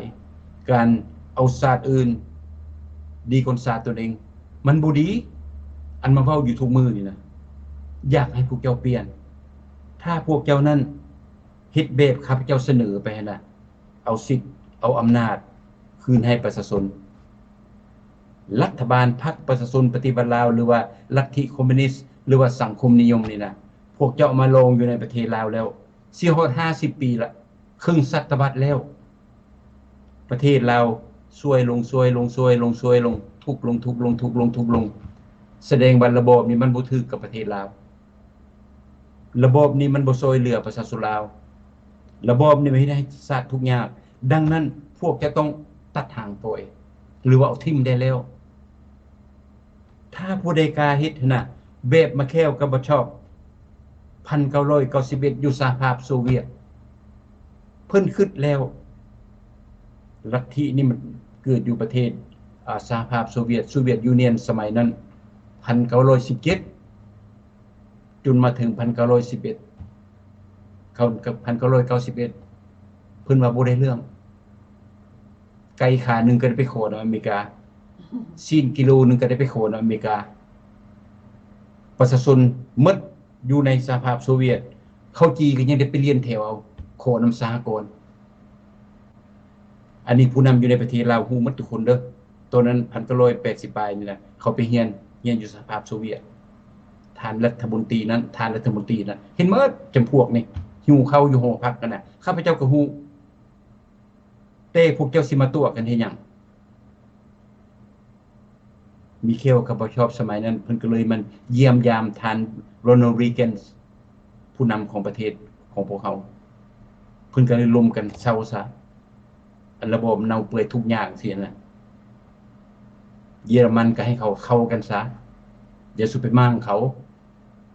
กำแพงก็ไปมั่งออกประเทศเจ้าก็ปล่อยให้เขาไป14-15ประเทศนั่นน่ะมิเคลก็บ่ชอบก็ไปปล่อยอันนั้นจะเป็นปลดปล่อยประเทศยูเครนก็เป็นยูเครนแม่น ประเทศอื่นก็เป็นประเทศอื่น14-15ประเทศอันนั้นจะเป็นการปลดปล่อยแล้วเบิ่งเขาดูบัดนี้เบิ่งเขาประเทศที่เขาปลดปล่อยออกดูเขาแตกออกสหภาพโซเวียตนี่หั่งหมดทุกคนทุกแต่รัสเซียเพราะปูตินเป็นเผด็จการอยู่หั่นเรือนั้นเขาหั่งหมดพวกเจ้าเฮ็ดได้แบบไม่แค่วก็มาชอบข้าพเจ้าเสนอขึ้นมานี่นะ ประชาชนลาวดีมุกดีใจพวกเจ้าตายไปกับไปขึ้นสวรรค์ถ้าสวรรค์เป็นจริงอันพวกเจ้าสิกดขี่ก้มเหงประชาชนฆ่าเขาแบบปัจจุบันเนี่ยนะถ้าสวรรค์นรกมีจริงนะพวกเจ้าบ่ต้องฝันถึงสวรรค์เด้อตักบ้านเซินไปตักโลดมีตั้งแต่สิญางเข้ามานรกทางเป็นและหลังจากชีวิตจบไปก็สิญางเข้าไปคือเก่าเพราะพวกเจ้าสร้างความชั่วข้าพเจ้าบ่อยากให้ผู้ใดตกทุกข์ตกยากแต่พวกเจ้าสร้างเองดังนั้นในนามคนลาวรักษาผู้หนึ่งเสนอเรื่องนี้ไปหารัฐบาลลาวเพราะอำนาจอยู่กับพวกเจ้าถ้าพวกเจ้าเฮ็ดแบบมาแควกับมาชอบมันยุบพรรคประชาชนปฏิบัติลาวนี่นะประกาศขึ้นเสนอขึ้นว่าพวกค่อยนี่พรรคประชาชนปฏิบัติลาวค่อยซื้อทองลุนศรีสุริตค่อยเป็นผู้ใหญ่คนหมู่อยู่ในประเทศลาวนี่นะค่อยเบิ่งแล้วไกรสนภูมิหารสุภาณวงศ์เอาระบบนี้เข้ามาตั้งแต่1975มาถึงปัจจุบันนี้นะส่วน50ปีแล้วมันบ่ไปบ่มาใส่มันพาชาติทุกข์ยากดังนั้นค่อยจะยุบพรรคนี้แล้วให้ประชาชนภายในประเทศเด้อฟังคักๆข้าพเจ้าว่าอยู่ในภายในประเทศเด้บ่แม่นว่าข้าพเจ้าสิเข้าไปเป็นผู้นำบ่แม่นเด้อให้พวกเจ้าอยู่ภายในประเทศตั้งการเมืองคือให้มีหลายพรรคลูกหลานหรือว่าน้องอ้ายอยู่ในประเทศลาวนะผู้เขารักษาเต็มประเทศเขาบ่มีโอกาสปล่อยแม่ทงรุนศรีชีวิตบอกคือข้าพเจ้านี่เว้าประชาชนแม่ค่อยจะเศร้าแล้วพวกค่อยไปบ่ได้บ่เงินบ่คำกำเมิดนำพวกค่อยนี่ละว่าซั่นต้นไม้ก็ตัดก็พวกค่อยนี่ละว่าซั่นอย่าสั่งพวกค่อยเด้อค่อยยอมผิดว่าเดี๋ยวนี้แล้วอยากให้ประชาชนนั้นตั้งกลุ่มการเมืองขึ้นหลายพรรคหลายพวกแล้วไปโอ้ลมกับประชาชนและให้ประชาชนเป็นผู้ตัดสินอันนั้นคือประชาธิปไตยถ้าพวกเจ้าถ้าทงรุนศรีสุริเฮ็ดได้นะประชาชนยอมือสุดหัวเจ้าไปใส่เขาจะไปนบเจ้าเพราะเจ้าเป็นคนใจบุญเจ้าเป็นคนคิดถึงชาติคิดถึงประชาชนระบบมันก็สิเปลี่ยนในเวลานั้นคนลาวทั่วประเทศจะนับหน้าถือตาพวกเจ้าปัจจุบันบ่ต้องฝันว่าประชาชนสิไปสนับสนุนพวกเจ้านะเศร้าฝันได้มีตั้งแต่พวกเจ้าฝันเองว่าประเทศลาวนี้เป็นอันหนึ่งเดียวกันแล้วก็ประชาชนก็อยู่เบื้องหลังของรัฐบาลก็อยู่เบื้องหลังของประชาชนนั่นน่ะมันบ่มีจักเทื่อดอกนับตั้งแต่เกาหลีเหนือนับตั้งแต่จีนนับตั้งแต่เวียดนามให้มีหลายพรรคการเมืองมั้ยสีจิ้งผิงคันบ่บินออกจากประเทศโลดนั่นน่ะความจริงได้พี่น้องได้ประเทศอื่นข้าพเจ้าบ่สนดอกใครอยากเป็นหยังก็อย่าแต่คนลาวด้วยกันตัวนี้ตัวมันขึ้นกับหัวใจของพวกเขานี่คือน้องถาวรเว้าคิดเป็นห่วงประชาชนมันก็แม่นแท้ถูกบีบเต็งหมดทุกสิ่งทุกอย่างนับตั้งแต่ทางกรุงและทางอ้อมหันใจกับอากาศของบริษัทจีนเข้าในปอดอากาศบ่ดีตัวอย่างบริษัทซิลิโคนบริษัทถ่านหินในน้ำเขาก็เป็นสารพิษอันใส่ข้าพเจ้าเห็นอยู่ทางใต้มื้อนี้ตัวเบประชาชนตาย9ตัว10ตัวโอ้ยพากันโหให้ขึ้นโอ้ยเป็นพยานอย่างอีกแล้วเนาะมันมีเหตุมันจึงมีผลอันอยู่ใส่รัฐบาลพากันไปกวดเป็นหยังมันจังตายเบตายควายตายงัวตายเป็นหยังมันจังตายสัตว์ใหญ่จำพวกนี้คนมันสิตายหั่นน่ะถาวรแม่นสาเหตุนี่มันหนักหนาเด้ต่อไปมันสิถือคนเรื่องนี้นะเฮาอยู่นอกเฮายังขึ้นไปเห็นแล้วมันต้องมีเกิดขึ้นกับการอยู่การกินของสัตว์จำพวกนี้อาจจะไปกินหญ้าถูกเคมีอาจจะไปกินน้ำแม่น้ำมันถูกเคมีมันเป็นอย่างนี้เฮาเห็นความทุกข์ยากของประชาชนสำนั้นแล้วเฮาก็ยังคิดฮอดอาศัยรัฐบาลคันเฮาว่านับบ่ฮอด10เพิ่นก็สิเครียดคันเฮาว่ารัฐบาลโง่เพิ่นก็สิเครียดต้องติเพิ่นก็สิบ่ได้ข้าพเจ้าก็เลยมีตั้งแต่ว่าเสนอขึ้นให้รัฐบาลนี้เอาไปพิจารณาให้เบิ่งแยงประชาชน ให้สร้างศาสตร์พัฒนาประเทศชาติบ้านเมืองให้ถือประชาชนเป็นใหญ่อย่าสุดสื่อเอาปื้มมากเลนินแล้วพากันมาอ่านแล้วไปเฮ็ดกฎหมายบังคับประชาชนนั่นน่ะ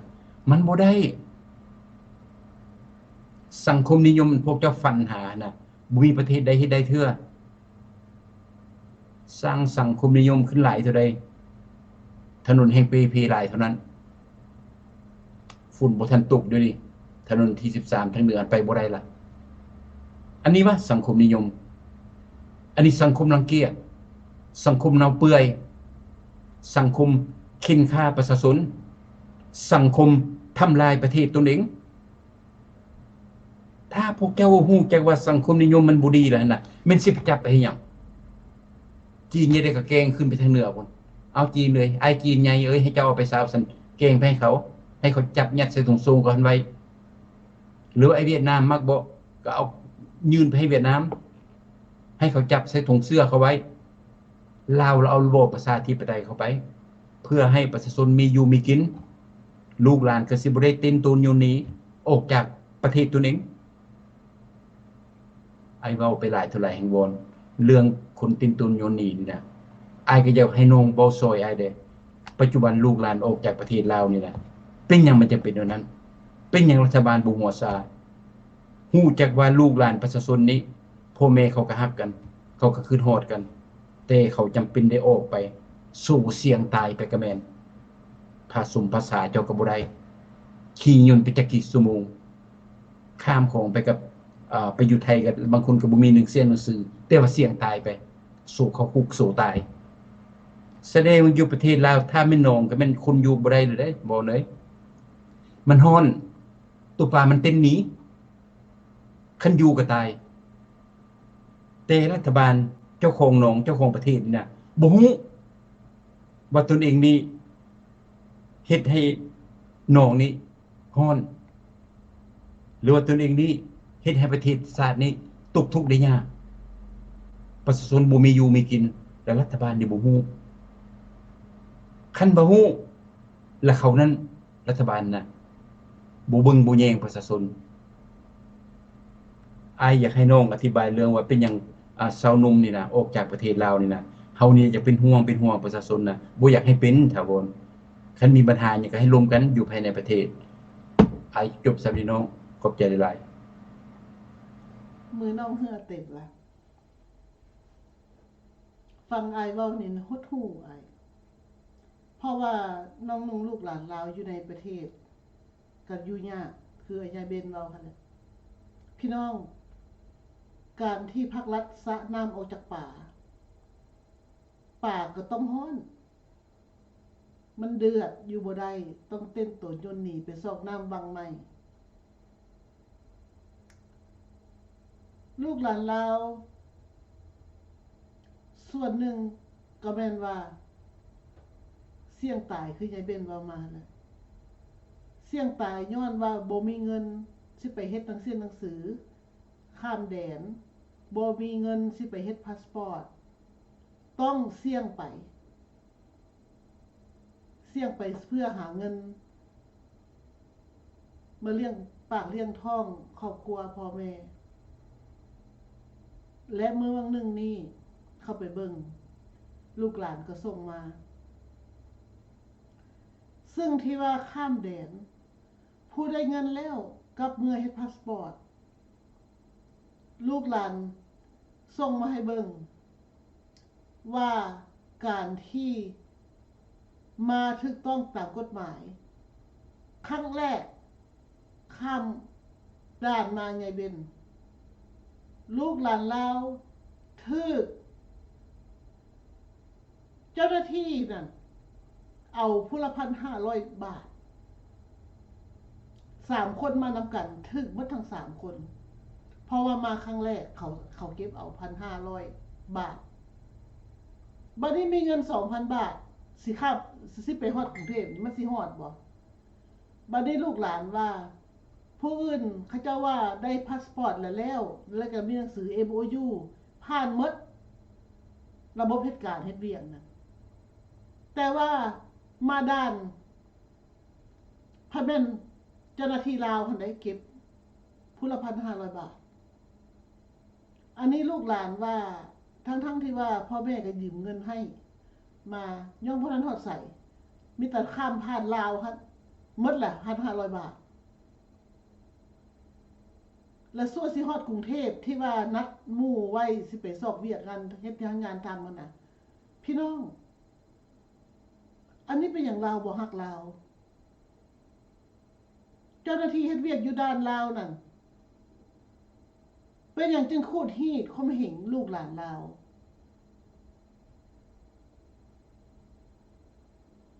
ลูกหลานลาวพยายามช่วยเหลือตัวเองเป็นคนดีสิไปสอบเฮ็ดเวียกหางานทำย้อนว่าพวกผู้นำทั้งหลายอยู่ในประเทศลาวนั่นบ่ได้ฮักลูกหลานลาวบ่ได้ฮักคนลาวสอกฮักแต่ไอ้น้องเวียดไอ้น้องจีนเอาความสะดวกให้ธุรกิจต่างๆหรือว่าค้าขายอะไรก็ตามภาครัฐมอบให้ไอ้น้องจีนและไอ้น้องเวียดนามของภาครัฐหน้าที่ว่ารัฐบาลต้องรับใช้ประชาชนคนลาวทั้งชาติเลยกลายเป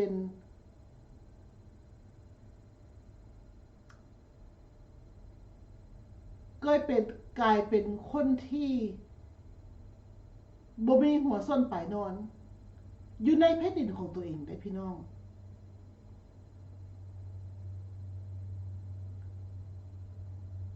ลูกหลานลาวสอกหาเวียกเฮ็ดงานทำ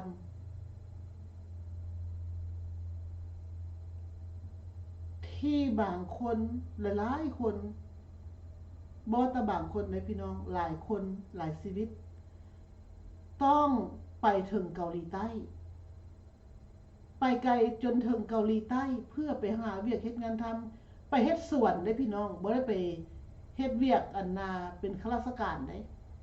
ไปเฮ็ดสวนปลูกผักปลูกมีเก็บผักเก็บมีอยู่กลางเดินพุ่นแหละอยู่ในกลางฟาร์มพุ่นแหละพี่น้องส่วนสิได้เงินมาแม้แต่ภาษาก็ยังบ่ได้ก็พยายามทุกสิ่งทุกอย่างลูกหลานเราพยายามเพื่อสิเอาตัวเองให้รอดเพื่อสิส่งเงินมาให้ครอบครัวอยู่ทางบ้านลูกหลานเราสู้ซนเฮ็ดทุกสิ่งทุกอย่างเพื่อเสียตัวรอดซึ่งที่มันบ่จำเป็นเลยพี่น้อง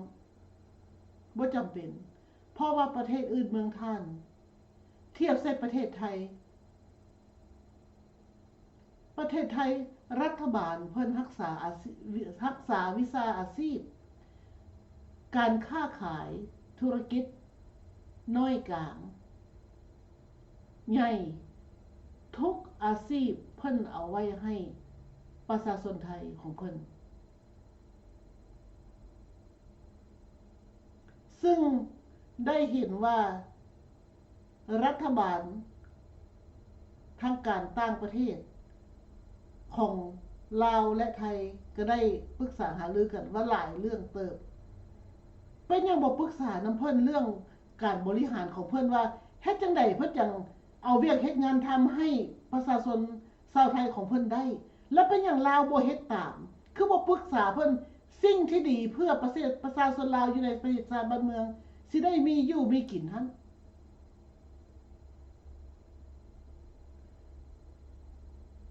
ประเทศเพิ่นเมืองท่านเพิ่นรักษาอาชีพเป็นหลักให้ประชาชนของเพิ่นและเป็นอย่างภาครัฐนี้บ่เบิ่งว่าประชาชนลาวอยู่ในประเทศลาวนั่นต้องการสงวนอาชีพนี้ไว้ให้คนลาวทั้งชาติเป็นอย่างภาครัฐจึงเฮ็ดได้ลงคอว่าเป็นนำเอาธุรกิจจีน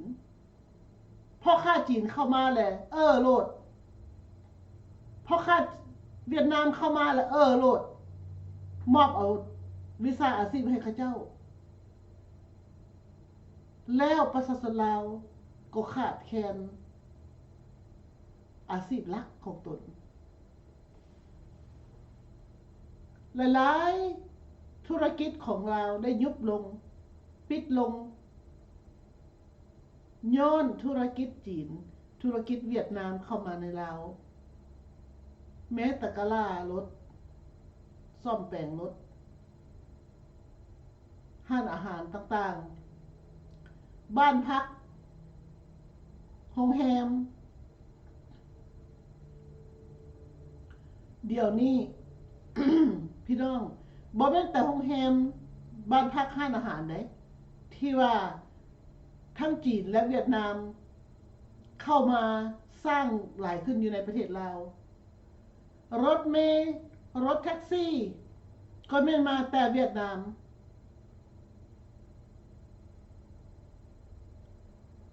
และยังบ่แล้วเดี๋ยวนี้อาชีพคนลาวรับเหมาก่อสร้างทุกสิ่งทุกอย่าง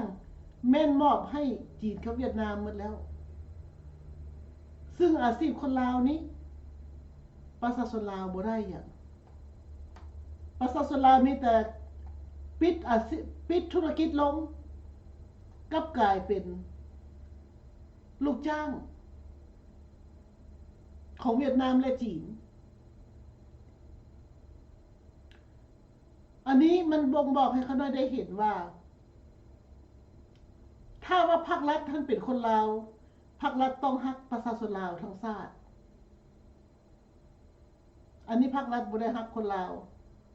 พรรครัฐฮักไอ้น้องจีนไอ้น้องเวียดนาม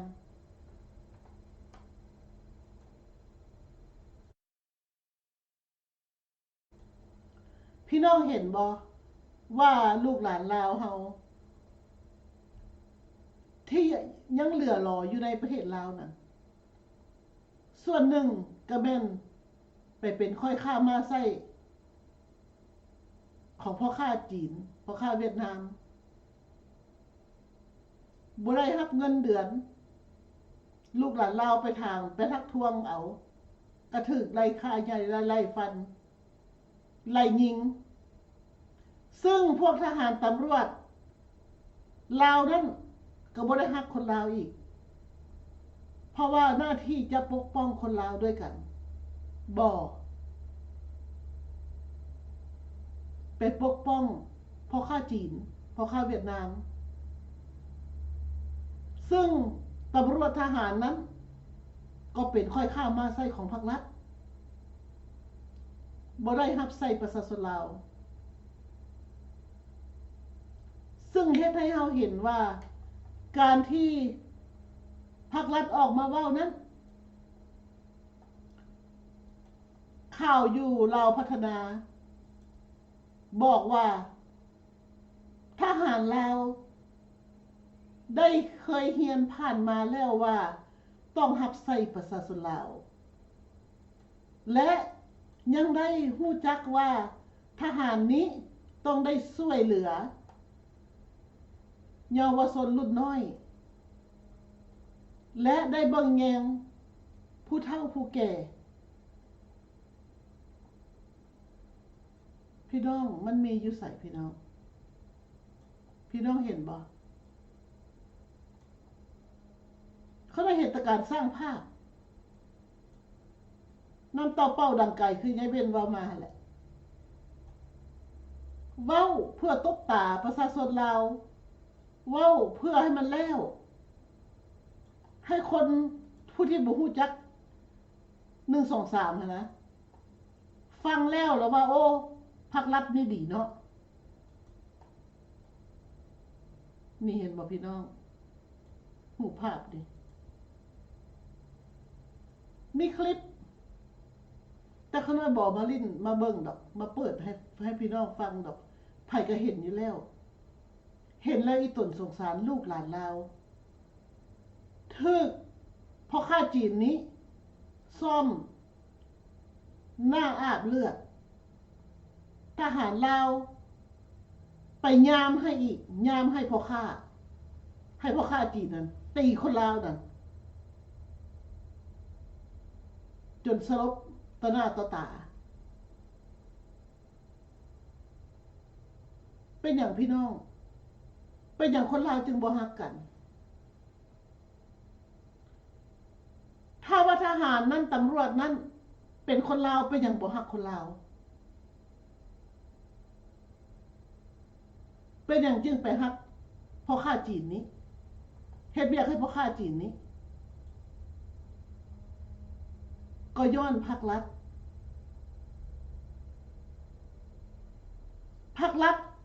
อำนวยความสะดวกให้พ่อข้าจีนนี้เฮ็ดทุกสิ่งทุกอย่างให้คนลาวเพราะฉะนั้นกลับคืนไปก็แม่นว่าคนลาวบ่ได้มีสิทธิ์มีเสียงหยังประชาธิปไตยไกลเกินเอื้อมเพราะว่าภาครัฐบ่ได้เป็นคนลาวและก็บ่ได้ฮักคนลาวอยู่ในประเทศภาครัฐบ่ได้ฮักคนลาวอยู่นอกประเทศภาครัฐเขาบ่ได้ฮู้ฮักเขาเองเพราะว่าระบบเผด็จการภาครัฐพวกเขาใช้ระบบเผด็จการปกครองเขาเองและทำลายคนลาวด้วยกันอยู่ในประเทศลาวและอยู่นอกประเทศทั่วโลกยายเบนน้องเห็นจังซั่นอีหลีเฟิร์นยายเบนว่าหยัง ตาบนมีทานหนึ่งเพิ่นเขียนมาเพิ่นว่าพวกเจ้ามาเว้าเฮ็ดหยังเดี๋ยวนี้ประเทศลาวเจริญรุ่งเรืองศรีวิไลแล้วบนตึกบนห้านใหญ่ๆอยู่ประเทศลาวมันก็มีแต่สมัยเก่าบ่มีเดี๋ยวนี้มีแล้ว แสดงว่าเพิ่นหันว่าพวกเฮานี่มาเว้าเฮ็ดหยังว่าพวกเฮาโจมตีประเทศลาวมันเจริญรุ่งเรืองแล้วแล้วก็ร้านค้ามันก็มีหลายแล้วบนใดมันก็เจริญกว่าแต่เก่าแล้วเพราะว่าเงินก็10ชั้น20ชั้นได้มันก็มีแล้วเพิ่นว่าเฮานี่โจมตีเพิ่นมาเว้าเฮ็ดหยังแต่สมัยเฮายังน้อยรัฐบาลเก่าอันเฮ็ดบ่ได้ว่าซั่นตัวนี้น้องคือจังได๋เนาะบัดละไอ้จังสิตอบยายเบนน้องเห็นจังซี่สมัยเก่าสมัยพระราชอาณาจักรลาวปกครองสมัยนั้นก็ถือว่าเจริญรุ่งเรืองเจริญศรีวิไลกว่าปัจจุบันนี้หลายเพราะว่าตอนนั้นอยู่ใส่ประเทศใดก็บ่ได้มีดอกมือถือสมัยนั้นและอยู่เขตเอเชียก็บ่ได้พัฒนาพอเท่าใดประเทศลาวก็ถือว่าพัฒนาแล้วตอนนั้นกำลังพัฒนาบ่ว่าพัฒนาแล้วกำลังพัฒนาทั้งที่ว่าเพิ่นได้พัฒนามาเพียง21ปีถนนหนทางสะอาดงามตาบ่มีขี้เหงื่อใบตองแคมทางเส้นหลักของประเทศโดยเฉพาะแม่นตัวเมืองเวียงจันทน์แต่ว่าถ้าสิเทียบกับสมัยนี้ต่างกันคนละเรื่องเลยยายเบน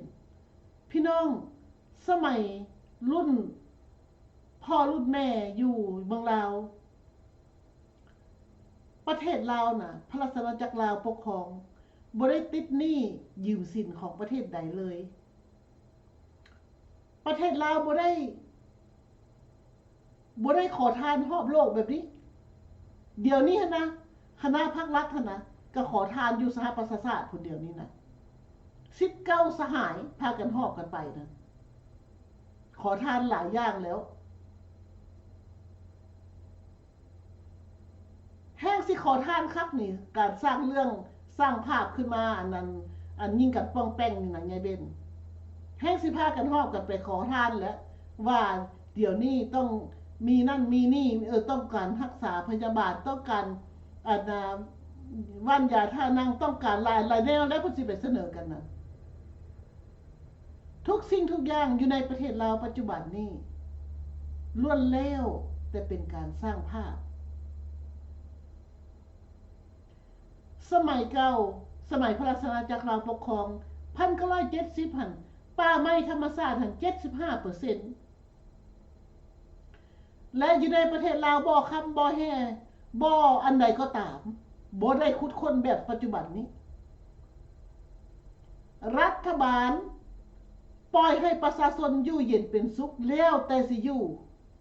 บ่มีขี้ลักบ่มีขี้ขโมยประตูเฮือนเปิดไว้จังปางก็บ่มีผู้ใดสิไปเอาของผู้ใดอยู่หัวอยู่สวนก็บ่มีผู้อยู่คนยามแต่ว่าบ่มีหยังเสียหายงัวควายไปตามอำเภอใจบ่ได้มียากมีซาสิไปหาหน่อไม้อยู่ป่าได้ก็ไปโลดบ่ได้มีปัญหาคือปัจจุบันนี้ประชาชนอยู่เย็นเป็นสุขสมัยพระราชอาณาจักรลาวปกครองแต่ว่าปัจจุบันนี้ภาครัฐขายทรัพย์สมบัติของชาติลาวเงินบ่ได้เอามาพัฒนาประเทศชาติบ้านเมืองภาครัฐขายป่าไม้ธรรมชาติจนยังเหลือตั้งแต่24%เดี๋ยวนี้แต่ปี2017ได้2017สถิติออกมาว่ายังเหลือป่าไม้หัน24%สอนไส้4,000 ดอนมีห้องเลื่อยจักอันจักบอนตัดไม้ลงมาจากหน่วยหัวภูแล้วเงินเอาไปใส่หมดติดหนี้ยืมสินจนเศร้าโลกเขาหัวขวัญก็เป็นรุ่นนี้รุ่นพวกมาแต่ถ้ำมาแต่ป่านี่นะและในเมื่อว่าตึกอยู่ในบึงท่าหลวงฮั่นว่าใหญ่ว่าสูงก็เป็นของคนจีนบ่เป็นของประเทศลาวบ่เป็นของรัฐบาลลาวบ่เป็นของประชาชนลาวเดี๋ยวอย่ามาตาวถามต่ออีกได้ว่าโอ้มันอยู่แผ่นดินลาวมันบ่ไปใส่ดอกมันอยู่มันก็อยู่ของลาวอย่าสุคิดว่าอยู่ของลาวเขายังบ่ได้ประกาศซื่อๆเดี๋ยวนี้นั่นเขายังบ่ได้ประกาศว่าอันนี้สปป.ลาวนี่เป็นหัวเมืองครึ่งของจีนเลยเด้อเท่านั้นเขายังประกาศบ่ประกาศนั่นในเมื่อว่าภาครัฐติดหนี้ยืมสินขายทรัพย์สมบัติของชาติแล้วบ่เห็นเลยทุนอยู่ไสกำไรอยู่ไสบ่มีแต่ความจิบหายวายวอดของประเทศชาติบ้านเมืองบ่ได้ใช้ให้ไปสีเลยเอาความจริงมาเว้าได้นี่พี่น้องหลายคนก็สิว่าโอ้ยค่อยบ่อยากฟังแหละของจังซี่นะมีแต่ความบ่ดีและภาครัฐเฮ็ดสร้างความบ่ดีภาษีให้เฮาเว้าจังได๋สิให้ว่าโอ้ภาครัฐดีได้เพิ่นสร้างสรรค์พัฒนาประเทศบ่ได้มีบ่ได้สร้างสรรค์แล้วยังบ่แล้วประชาชนเราเป็นทุกข์เป็นยากห้องหมอกะล่อหลอยห้องหมอก็ล่อหลอยบ่มีฮอดยาปัวมีแต่จีนเข้ามาสัมปทานห้องเฮียนก็เป็นจีนห้องเฮียนจีนเดี๋ยวนี้ห้องเฮียนเวียดนามเป็นหลักห้องเฮียนลาวเพิ่นขายให้จีนขายให้เวียดนามห้องลาวห้องเฮียนลาวหันปิดกันลงสิว่าจีนกับเวียดนามกลืนกินประเทศลาวได้จังได๋เดี๋ยวนี้ยังอีกน้อยนึงเขาบอกประกาศว่าคนลาวอยู่ในประเทศลาวหันเป็นอพยพอยู่ในแผ่นดินของตัวเองเลยเด้อเพราะว่าแบ่งกันแล้วอันนี้ของจีนอันนี้ของเวียดนามลาวหันเป็นหัวเมืองขึ้นของฝ่ายนึงจีนฝ่ายนึงเวียดนามแล้วภาคเหนือภาคใต้เท่านั้นพี่น้องคนลาวอยู่ในประเทศนั้นต้องให้ฮู้จักว่าตัวเองอยู่ใส่จุดใดพี่น้องลาวอยู่นอกทั่วโลกนี้คือกันก็ต้องพิจารณาเบิ่งว่าไปนี่นะสิถือกลายเป็นอพยพอีกคือครั้งที่2บ่ครั้งที่3เขาสิปิดประเทศมื้อใดเขาสิประกาศกันมื้อใดสิฮู้จักบ่ย่างเข้าไปประเทศลาวน่ะคันเว้าความจริงแล้วฮับบ่ได้เนาะพี่น้องเนาะฮับบ่ได้ความจริงนี่มันหดหู่แต่ว่าความจริงบ่เหนือความจริงความจริงเป็นสิ่งที่บ่ตายภาครัฐเฮ็ดจังซี่เฮาก็ว่าจังซี่ภาครัฐเฮ็ดแต่สิ่งดำๆแดงๆเทาๆแล้วสิให้ว่าโอ้ขาวหมดได้เป็นไปบ่ได้พี่น้องดำก็ว่าดำขาวก็ว่าขาว เพราะฉะนั้นคันเว้าเรื่องนี้ขึ้นมามันมีแต่ว่าภาครัฐหันบ่ได้ฮักคนลาวอยู่ในประเทศและนอกประเทศทั่วโลกภาครัฐฮักไอ้น้องจีนไอ้น้องเวียดนามของภาครัฐเองเท่านั้นยายเบนเข้าใจไอ้เจ้าขอบใจหลายทาวรคนหมดแม่นขอมุขอบใจเนาะผู้ที่เขียนเข้ามาว่าประเทศลาวเจริญรุ่งเรืองแล้วปัจจุบันน่ะมีโรงจักรโรงงานหลายแล้วเงินสูงเดี๋ยวนี้หั่น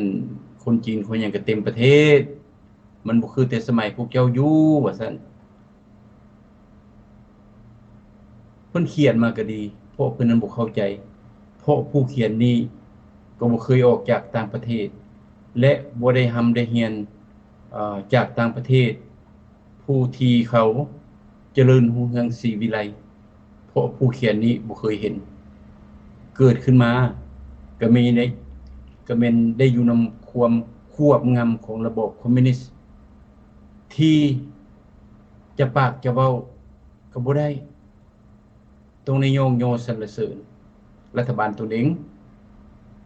ดังนั้นเพิ่นก็เลยบ่เข้าใจอยากให้ผู้เขียนนี้ให้เปรียบเทียบ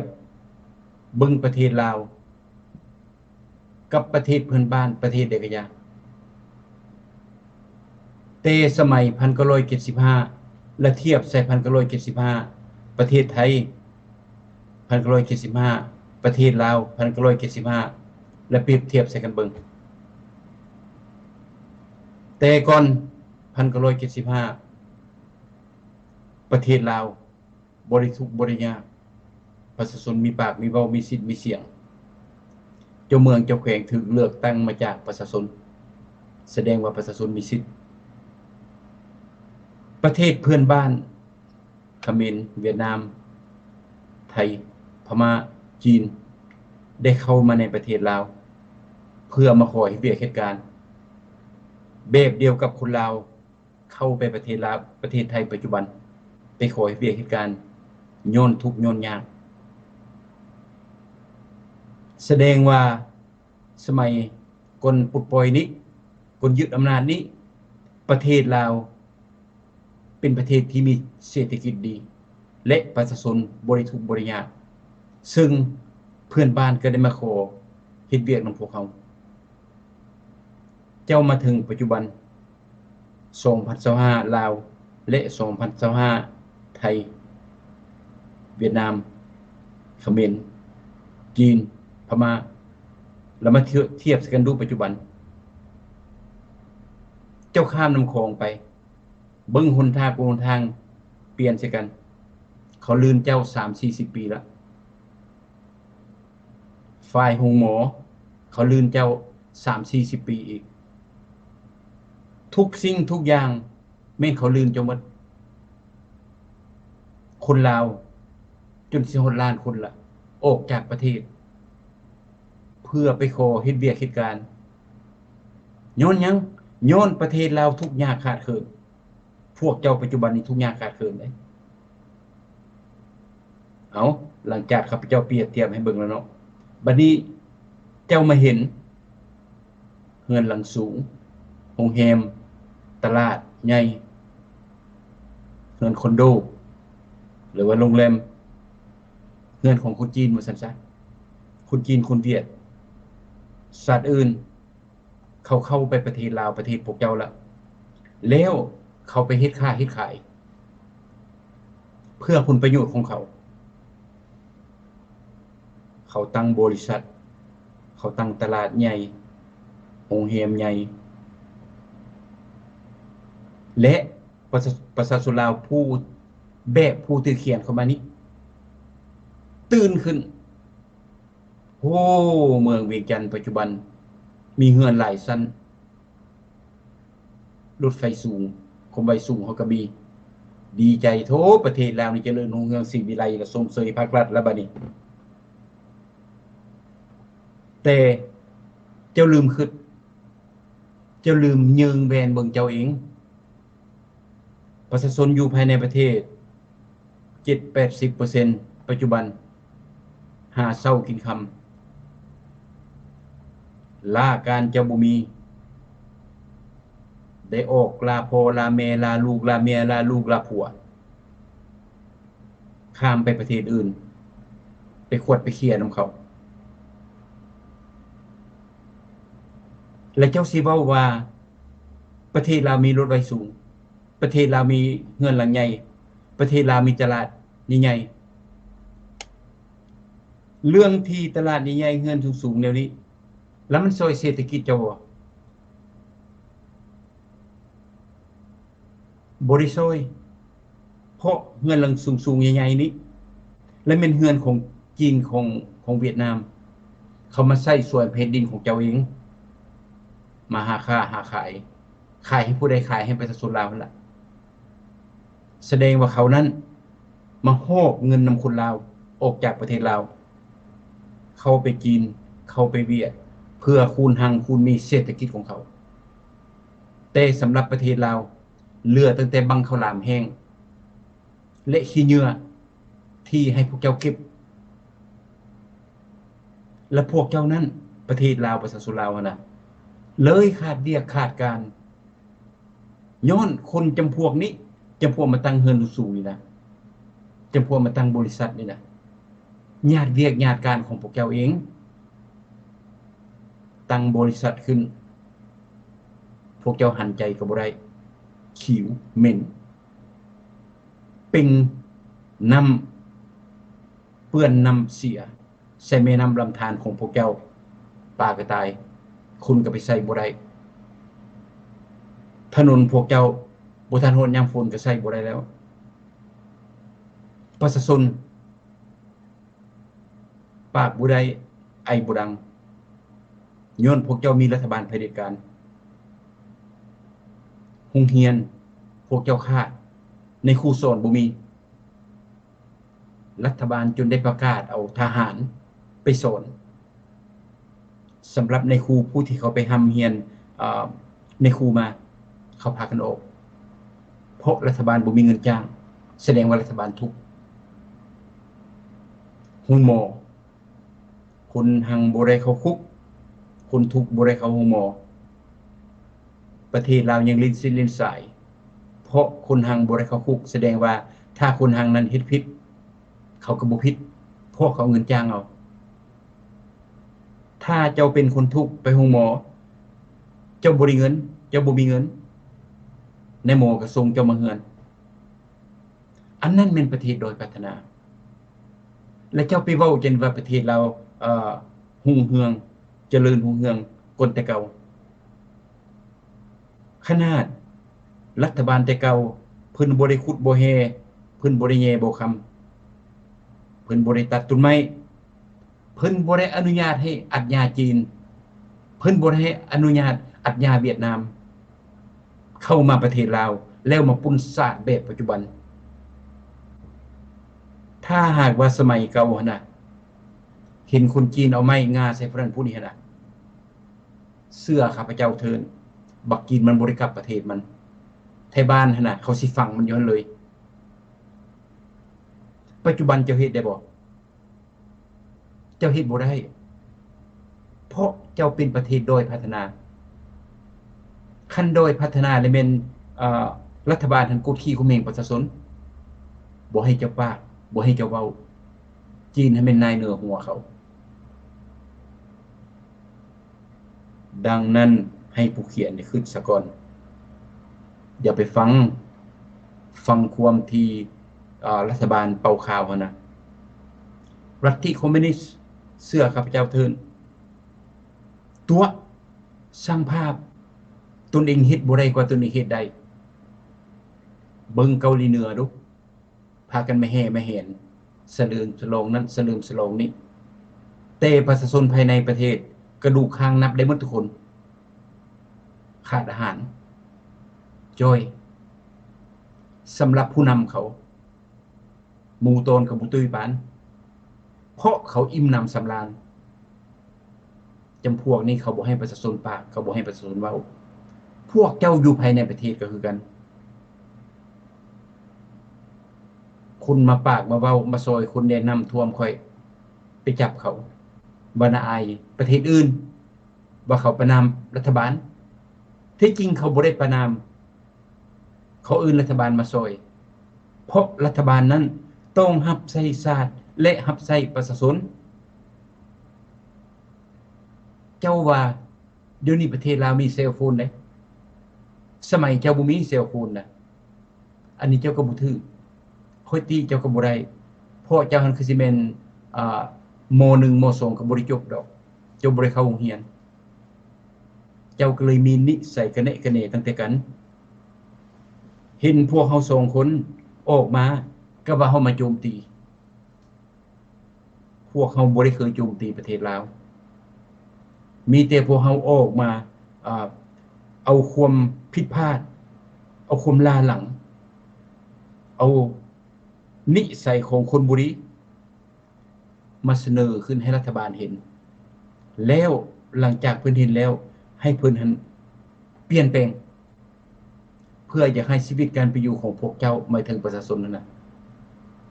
มีพื้นฐานที่ดีสิทธิมนุษย์ก็อยากให้พวกเจ้ามีสิทธิมนุษย์หมายถึงว่าเจ้าปากเจ้าวอก็ให้เจ้าเว้าได้เจ้าเมืองเจ้าแข่งที่เฮ็ดผิดก็ให้เจ้าตำหนิได้ทหารตำรวจโกงบ้านก็อยากให้เจ้าปากได้สำหรับจิตใจของพวกข่อยทานภาษีนายภาษีโกงเงินโกงคำมีเงินราคาหลังละ100 ล้านพันล้านแต่เวียคันไม่เฮ็ดภาษีแสดงว่าเขากินเงินแล้วค่อยอยากให้พวกเจ้านั้นมีสิทธิ์ปากสิทธิ์เว้าเพราะจำพวกนี้กินเงินของประชาชนกินเงินของพวกเจ้าน่ะอันนี้มันผลดีของพวกเขาที่มีต่อประชาชนลาวและรัฐบาลลาวอยู่ภายในประเทศมันบ่แม่นการโจมตีกันดังนั้นเจ้าเว้าขึ้นมาข้อยก็ดีใจค่อยอธิบายให้เจ้าฟังแต่ค่อยอยากให้เจ้านั้นเป็นคนมีเหตุมีผลผู้บ่ดีและเป็นคนจีนคนเวียดจำพวกนี้เขาหัวยิ้มใส่เจ้าแต่เมืองหลังเจ้าเขาเอาทรัพย์สินของประเทศลาวหมดแล้วแต่เจ้าบ่เบิ่งสำหรับพวกค่อยเสื้อชาติลาวสัญชาติอเมริกาพวกค่อยเป็นห่วงคิดฮอดคิดถึงฮักแพงและนับถือคนลาวหมดทุกคนจึงขานอาสามาปากมาเว้าพวกเขาบ่เคยมีนโยบายจะมาโจมตีพวกเขาบ่มีนโยบายจะให้คนลาวสั่งคนลาวพวกเขาบ่มีนโยบายอยากให้ประเทศชาตินั้นล่มจมมันบ่แม่นแนวนั้นแต่ความคิดความเห็นของพวกเขานี้อยากให้รัฐบาลลาวหั่นเห็นความผิดพลาดของตนเองเพราะลาวกับลาวฮักกันเฮาต้องช่วยเหลือกันสิ่งที่พวกเฮาช่วยได้และไม่เป็นหูเป็นตาให้พวกเจ้าบ่ได้ผิดบ่ได้ถือผู้ใดมาเป็นศัตรูของประชาชนลาวตัวอย่างจีนกับเวียดนั่นแล้วพวกเฮาเสนอขึ้นไปบ่ได้บอกพวกเจ้าเด้อพวกเจ้าสิเครียดให้ค่อยให้ว่าเสนอซะเสนอว่าจีนและเวียดนี่เป็นศัตรูของพวกเจ้าเพราะว่าเขามาสร้างความชั่วอยู่ในประเทศลาว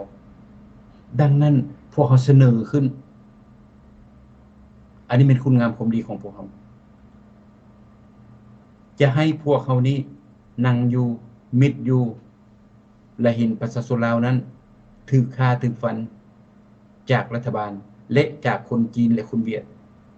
อันนี้ข้าพเจ้าเฮ็ดไปบ่ได้เพราะข้าพเจ้ารู้สึกว่าพวกเจ้าอยู่ภายในประเทศหมดทุกคนแม่นสายเลือดเดียวกันกับพวกเฮา2คนพวกเขาเป็นครอบครัวเดียวกันถ้าครอบครัวเดียวกันเฮาต้องฮักกันแพงกันการฮักกันการแพงกันบ่ได้หมายถึงว่าสิปนเงินปนคำ no พวกเฮาเคยซอยประเทศลาวบ่แม่นน้อยแต่มันตกมือของรัฐบาลแล้วเขายัดใส่ถุงเสื้อเขานับตั้งแต่อยู่สถานทูตวอชิงตันดีซีนี่สถานทูตอเมริกานี่บางแล้วปีกายนี่น้ำท่วมหลวงน้ำทาเพิ่นกำเงินได้เก็บเงินได้$2,000แต่ข้าพเจ้าบ่ฮู้ว่าเงินนั้นไปตกมือไผแต่ข้าพเจ้าก็บ่สนเพราะข้าพเจ้าบ่แม่นประชาชนลาวแต่เอามาปากมาเว้าให้พวกเจ้าฮู้ซื่อๆอันนี้ออกจากปากเพิ่นเด้อเพิ่นมาเว้าได้ ได้สปายพันธุ์คนลาวอยู่ในอเมริกานี่ละส่งเงินไปหาทูสปายพันธุ์ฮอดหลวงน้ำทาบ่ฮอดบ่แล้วเพิ่นไปซื้อรถใหม่ให้เมียน้อยเพิ่นอยู่เมืองลาวบ่อันนี้ข้าพเจ้าก็บ่รู้ดังนั้นในนามคนลาวด้วยกันเฮาต้องฟังเหตุฟังผลสิ่งที่อยากดีข้าพเจ้าอยากให้ดีเมื่อทุกคนในพี่น้องเด้ดังนั้นแนวใดก็ดีข้าพเจ้าและพี่น้องทาวรก็พยายามอธิบายให้ผู้เขียนมานี่สุดขีดละอยากให้ผู้เขียนเข้ามานี่ให้เขามุกเข้าใจเอาความถูกต้องและเอาความเป็นธรรมอย่าถือพวกเฮาว่าแม่นศัตรูอย่าถือพวกเฮานี่ว่าแม่นคนบ่รักชาติมันบ่ถูกเด้ผู้รักชาตินี่เฮากล้าปากกล้าเว้ากล้าตำหนิติชมรัฐบาลอันนั้นเป็นคนรักชาติถ้าพวกเขาเห็นชาติล่มจมแล้วชาติอื่นมาเอาเปรียบเอารัดแล้วพวกเขามิดอยู่แบบลาวนอกหลายจำพวกอันนั้นบ่แม่นรักชาติอันนั้นน่ะอันนั้นเป็นคนรักคนสังชาติเห็นชาติจีนชาติเวียดเขาไปปุ้นประเทศลาวแต่จำพวกนี้เขาไปสนับสนุนทูตจำพวกนี้เขาไปสนับสนุนรัฐบาลพวกเจ้านี่ล่ะแสดงว่าจำพวกนี้แม่นศัตรูเบอร์1ของพวกอันประชาชนลาวอยู่ภายในประเทศคือกันถ้าคนฮักกันเขาต้องมาแบบพวกเขานี่คนจีนซัวเข้าไปประเทศลาวไปฆ่าเข็นฆ่าประชาชนเฮาเป็นห่วงแต่คนลาวผู้ตินตุนอยู่นี่ออกจากประเทศ 95% จำพวกนี้เขาลีอยู่เพราะเขาบ่อยากมีส่วนหุ้นเกี่ยวนํพวกเจ้ารัฐบาลฆ่าพวกเจ้าหมดประเทศเขาก็บ่สนเขาดีใจคนจีนคนเวียดมาเข็นฆ่าประชาชนหมดประเทศนั้นคนลาวจำพวกนี้เขาก็บ่สนเพราะพวกเจ้าบ่แม่นอีพ่ออีแม่เขาเพราะพวกเจ้าบ่แม่นจุ่มเป็นเจือเขาพวกเจ้าบ่ได้ซอยหยังเขาบ่ได้รักษาแบบพวกเขานี้พวกเขามาปากมาเว้าเอาหน้าเอาตามาปากมาลุมกับพี่กับน้องนะอันนี้เป็นความเสียสละของพวกเขาย้อนพวกเขามาถึง2คนพวกเขาและพวกเจ้าอยู่ภายในประเทศลาวแม่นสายเลือดเดียวกันข้าพเจ้าเสียใจข้าพเจ้าเสียเปรียบที่เห็นคนจีนคนต่างชาติและรัฐบาลลาวพากันกดขี่ข่มเหงประชาชนอยู่ภายในประเทศลาวข้าพเจ้าฮู้ว่าคนลาวปากบ่ได้ไอ้บ่ดังแต่อย่างขี้ร้ายลาวนอกถ้าคนรักษานะเขาต้องมาเว้ามาปากมาท่วงให้คนลาวตื่นให้รัฐบาลลาวตื่นแต่จำพวกนั้นเขามิดอยู่อันนั้นก็เป็นสิทธิของเขาข้าพเจ้าไปโจมตีเขาก็บ่ได้เพราะอยู่ประเทศประชาธิปไตยแม่นสิทธิของเขาข้าพเจ้ายกขึ้นมาให้คนลาวภายในประเทศฮู้ว่าจำพวกนี้เขาบ่ได้ฮักพวกเจ้าอันนี้เป็นสิทธิของข้าพเจ้าเพราะข้าพเจ้าก็กล้าปากกล้าเว้าคือกันถ้าหากว่าคนผู้ใดออกมาปากเว้านำประชาชนลาวนำรัฐบาลนั่นน่ะติชมมันน่ะจำพวกนั้นเขาฮักพวกเจ้าได้เขาบ่ได้สั่งเขาบ่ได้ตั้งกลุ่มตั้งกองก็คือมาแล้วก็มาปล่อยมาด่าพวกเจ้าอยากให้พวกเจ้าทุกข์เจ้ายากมันบ่แม่นจำพวกนั้นเป็นจำพวกที่บ่ลืมเสื้อบ่ลืมชาติแบบพวกเฮานี่ออกมาปากมาเว้านำFacebook นำทีวีนำYouTube โยนความรักชาติได้พี่น้องได้อย่าลืมเด้ให้เอาความถูกต้องนี่คือความถูกต้องผู้เลือดเข้มผู้เป็นเลือดลาวผู้ฮักคนลาวและแม่นเขามาปากมาเว้าจำพวกมิดอยู่หั่นน่ะจำพวกนั้นเห็นแก่โตเฮาบ่เว้าเจ้านั้นรัฐบาลสิสั่งเฮาบ่หาเรื่องย่านคนสั่งไผสิตายก็ย่ามันบ่แม่นลูกเฮามันบ่แม่นเมียเฮาบ่สนแต่ว่าจำพวกนั้นดีบ่ตัวพวกเจ้าข้าพเจ้าคิดว่าบ่ดีสมมุติว่าพวกเรานอกนี่เห็นตัวควยเข้านาพวกเจ้ากำลังกินเข้านาพวกเจ้าอยู่แต่มีบางจำพวกแล่นไปบอกพวกเจ้าแบบพวกเฮานี่ไปบอกพวกเจ้าควยเข้านาพวกเจ้าเด้อไปไล่ออกเด้อแล้วบัดนี้คนลาวนอกนี่ 95% มิดอยู่ให้ปล่อยให้ควยกินนาพวกเจ้าหมดทุกคนหมดทุกโตแล้วพวกเจ้าก็ทุกข์อันนี้แม่นอ้างเหตุผลมาฟังเด้อพี่น้องเด้ออย่าเว้าได้ว่าพวกเฮาเป็นอคติให้นะมันบ่แม่นดังนั้นการเขียนเข้ามาก็เป็นขอขอบใจนั่นล่ะ ผู้ใดเขียนเข้ามาก็แม่น1เพิ่นบ่เข้าใจ2เพิ่นก็มักเป็นคนกระแนะกระแหน3เพิ่นหั่นอยากเกาะผิดเกาะนั้นว่าซั่นซะแต่พวกเจ้าจะเว้านี่ใดพวกเฮารับเอาหมดพวกเฮาบ่สั่งลาวกันลาวคนลาวสั่งกันชาติอื่นเขาหัวขวนเขาว่าพวกเฮานี่คนชั่วลาวกับลาวยังสั่งกันเขาว่าเฮาโง่เด้ถ้าว่าลาวกับลาวสั่งกันเด้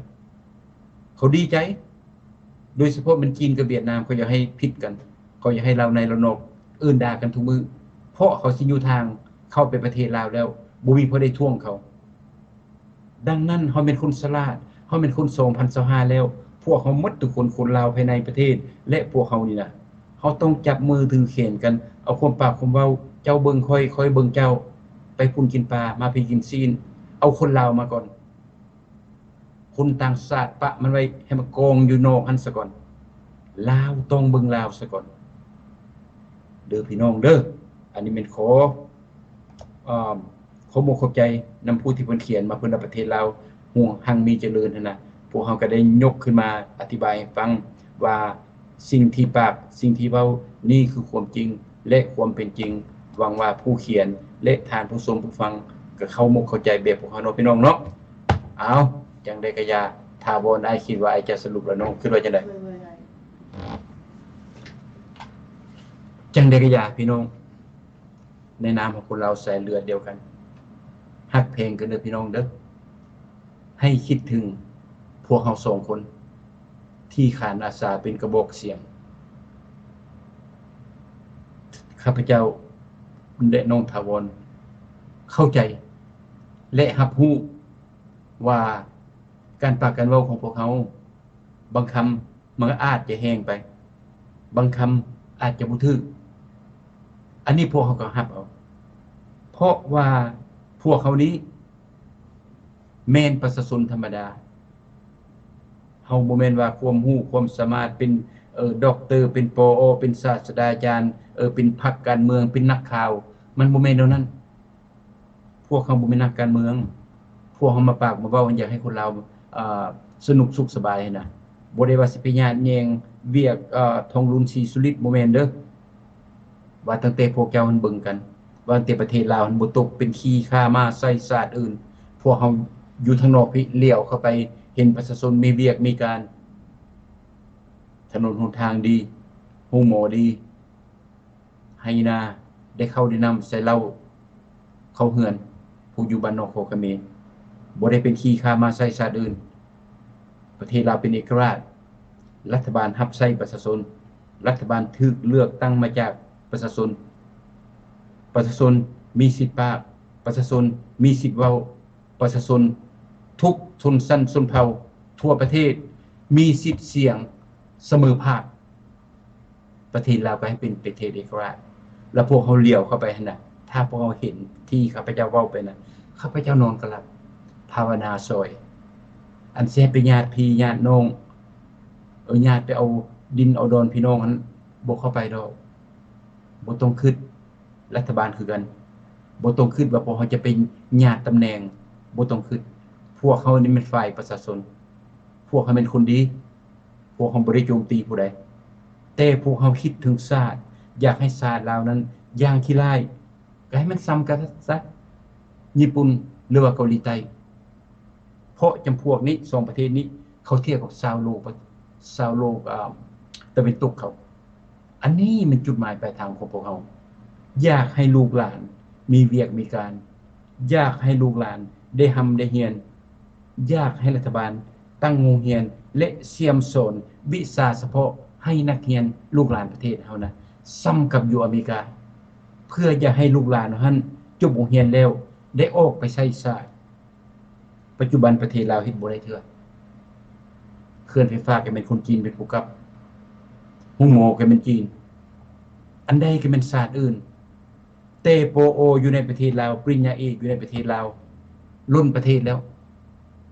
แต่บ่มีความมาตรฐานอันนี้ข้าพเจ้าก็บ่ได้ดีใจดอกข้าพเจ้าบ่ได้เว้าโจมตีผู้ใดแต่อยากให้ถ้าว่าประเทศลาวมีปอหรือว่าปริญญาเอกอยากให้เทียบเท่ากับญี่ปุ่นเกาหลีใต้อเมริกาแคนาดา ประเทศที่เขาเจริญลาวต้องนำลาวปัจจุบันรัฐบาลประเทศบ่ได้เทื่ออยากเห็นอย่างโตเลนไปหาจีนอยากเห็นอย่างโตเลนไปหาเวียดเพื่อให้เขานั้นมานำพาแสดงว่าบุคลากรหมายถึงว่าดรอยู่ในประเทศลาวนั้นมันบ่ทันได้มาตรฐานเทื่อถ้ารัฐบาลได้ยินตัวนี้อยากให้รัฐบาลนั้นส่งนักเรียนนักศึกษามาเรียนออสเตรเลียแคนาดาอเมริกาฝรั่งเยอรมันเที่ยวประเทศนี้พี่ที่ประเทศเวียดนามเขาเข้ามาเรียนเวียดนามเขาบ่ได้ส่งคนเขาไปจีนเด้เขาบ่ได้ส่งคนเขาไปรัสเซียเต็มอัญญะอยู่อเมริกาพี่น้องนักเรียนนักศึกษาเวียดนาม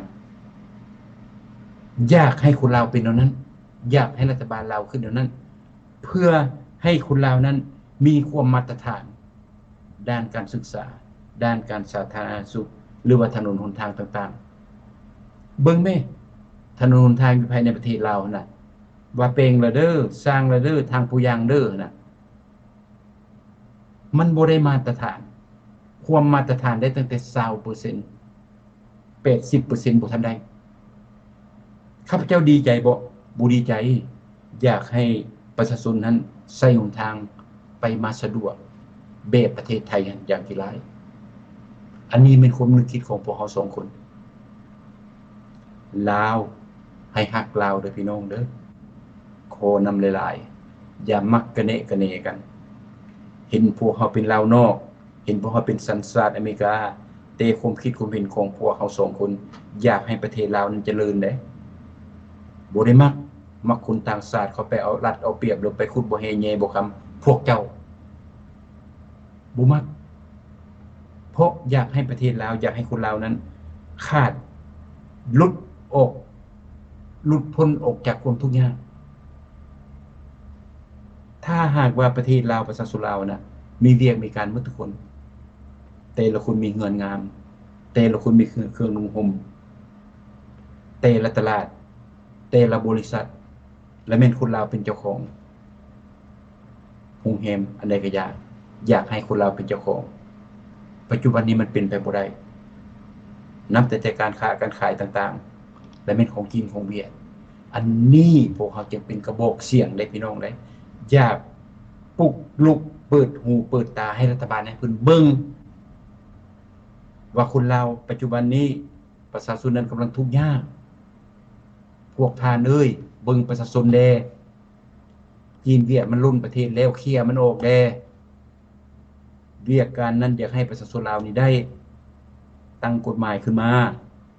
เอาคนลาวเป็นเจ้าของประเทศเวียกการต่างๆที่ประชาชนเฮ็ดได้ค้าขายง่ายมือต่างๆบ่ให้ต่างชาติเฮ็ดแบบกฎหมายอยู่ประเทศไทยรัฐบาลเฮ็ดได้บ่ถ้าหากว่ารัฐบาลเฮ็ดได้ก็แสดงว่าประชาชนนี้ 3-40% ก็สิมีเวกมีการเพราะเวียกงานต่างๆลาวกับลาวต้องค้าขายกัน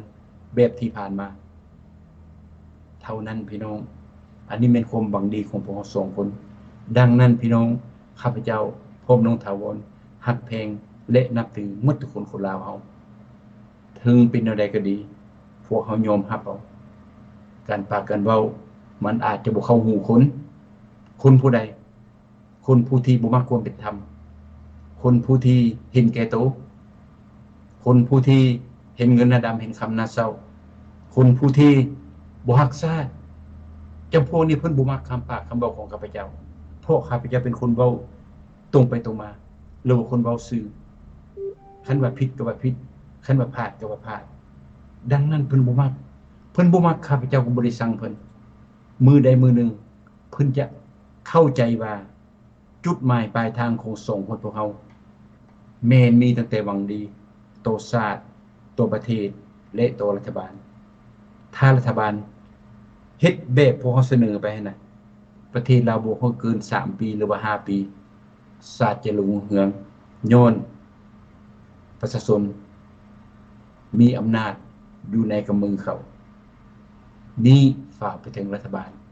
และฝากไปถึงประชาชนลาวหมดทุกคนพวกเขา2คนด้วยความหวังดีเว้าอีกทีนึง ก่อนจำลาพระจากเนาะพี่น้องเนาะบ่ลืมเด้อขอขอบคุณขอบใจหลายๆท่านผู้ชมผู้ฟังมาสนับสนุนหรือว่ามาเบิ่งการบ้านการเมืองนำกันพวกเฮาน่ะช่วยกันได้พวกเฮาสองคนบ่แม่นว่ารายการนี้บ่แม่นของพวกเฮาสองคนเด้อเพราะว่ามีตั้งแต่ว่าออกมาเป็นกระบอกเสียงของพวกท่านนั่นล่ะพวกท่านมาเบิ่งก็แสดงพวกเจ้าก็ฮักเสื้อเพลงชาติลาวคือกันพวกเจ้าก็เป็นห่วงแบบพวกเฮาสองคนนี่ล่ะอันนี้ข้าพเจ้าเห็นและข้าพเจ้ารู้สึกและก็ขอบใจที่เขียนความคิดความเห็นดีบ่ดีอันใดก็อย่าข้าพเจ้าขอขอบคุณขอบใจหลายๆนี่คือความหมายของข้าพเจ้าอย่าให้คนกล้าปากกล้าเว้านะเขียนมาโลดสิ่งที่ตอบได้พวกเขาก็จะตอบสิ่งที่ตอบบ่ได้พวกเขาก็บอกโลดตัวนี้ตอบบ่ได้ดังนั้นท่านผู้ชมผู้ฟังข้าพเจ้าสองคนน้องถาวรขอขอบคุณขอบใจหลายและขอต่างหน้าข้าพเจ้าจะเว้าทุกรายการขอต่างหน้าให้ประชาชนลาวอยู่ภายในประเทศ6 ล้านคนเด้อว่าเพิ่นนั้นขอฝากความขอบมุกขอบใจนำข้าพเจ้าหาพวกทานผู้ที่เบิ่งรายการของพวกเฮาขอขอบใจหลายๆต่างหน้าประชาชนลาวภายในประเทศและพวกเฮาสองคนก็ขอบใจคือกันลาวต้องฮักลาวอย่าลืมพี่น้องถ้าพวกเฮาบ่ฮักกันบ่มีผู้ใดจะฮักเขาเด้อดังนั้นอย่างขี้ร้ายพวกเฮาเป็นสายเลือดเดียวกันขอขอบมุกขอบใจหลายๆพบกันใหม่ในโอกาสหน้าพี่น้องสบายดีขอบใจทาวรเนาะ เข้าใจหลายๆอ้าย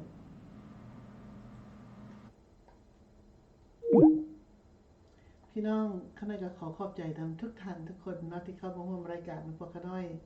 พร้อมนี้ข้าน้อยก็ขอพรจากคุณพระพุทธพระธรรมจงนำทางชีวิตให้ทุกท่านทุกคน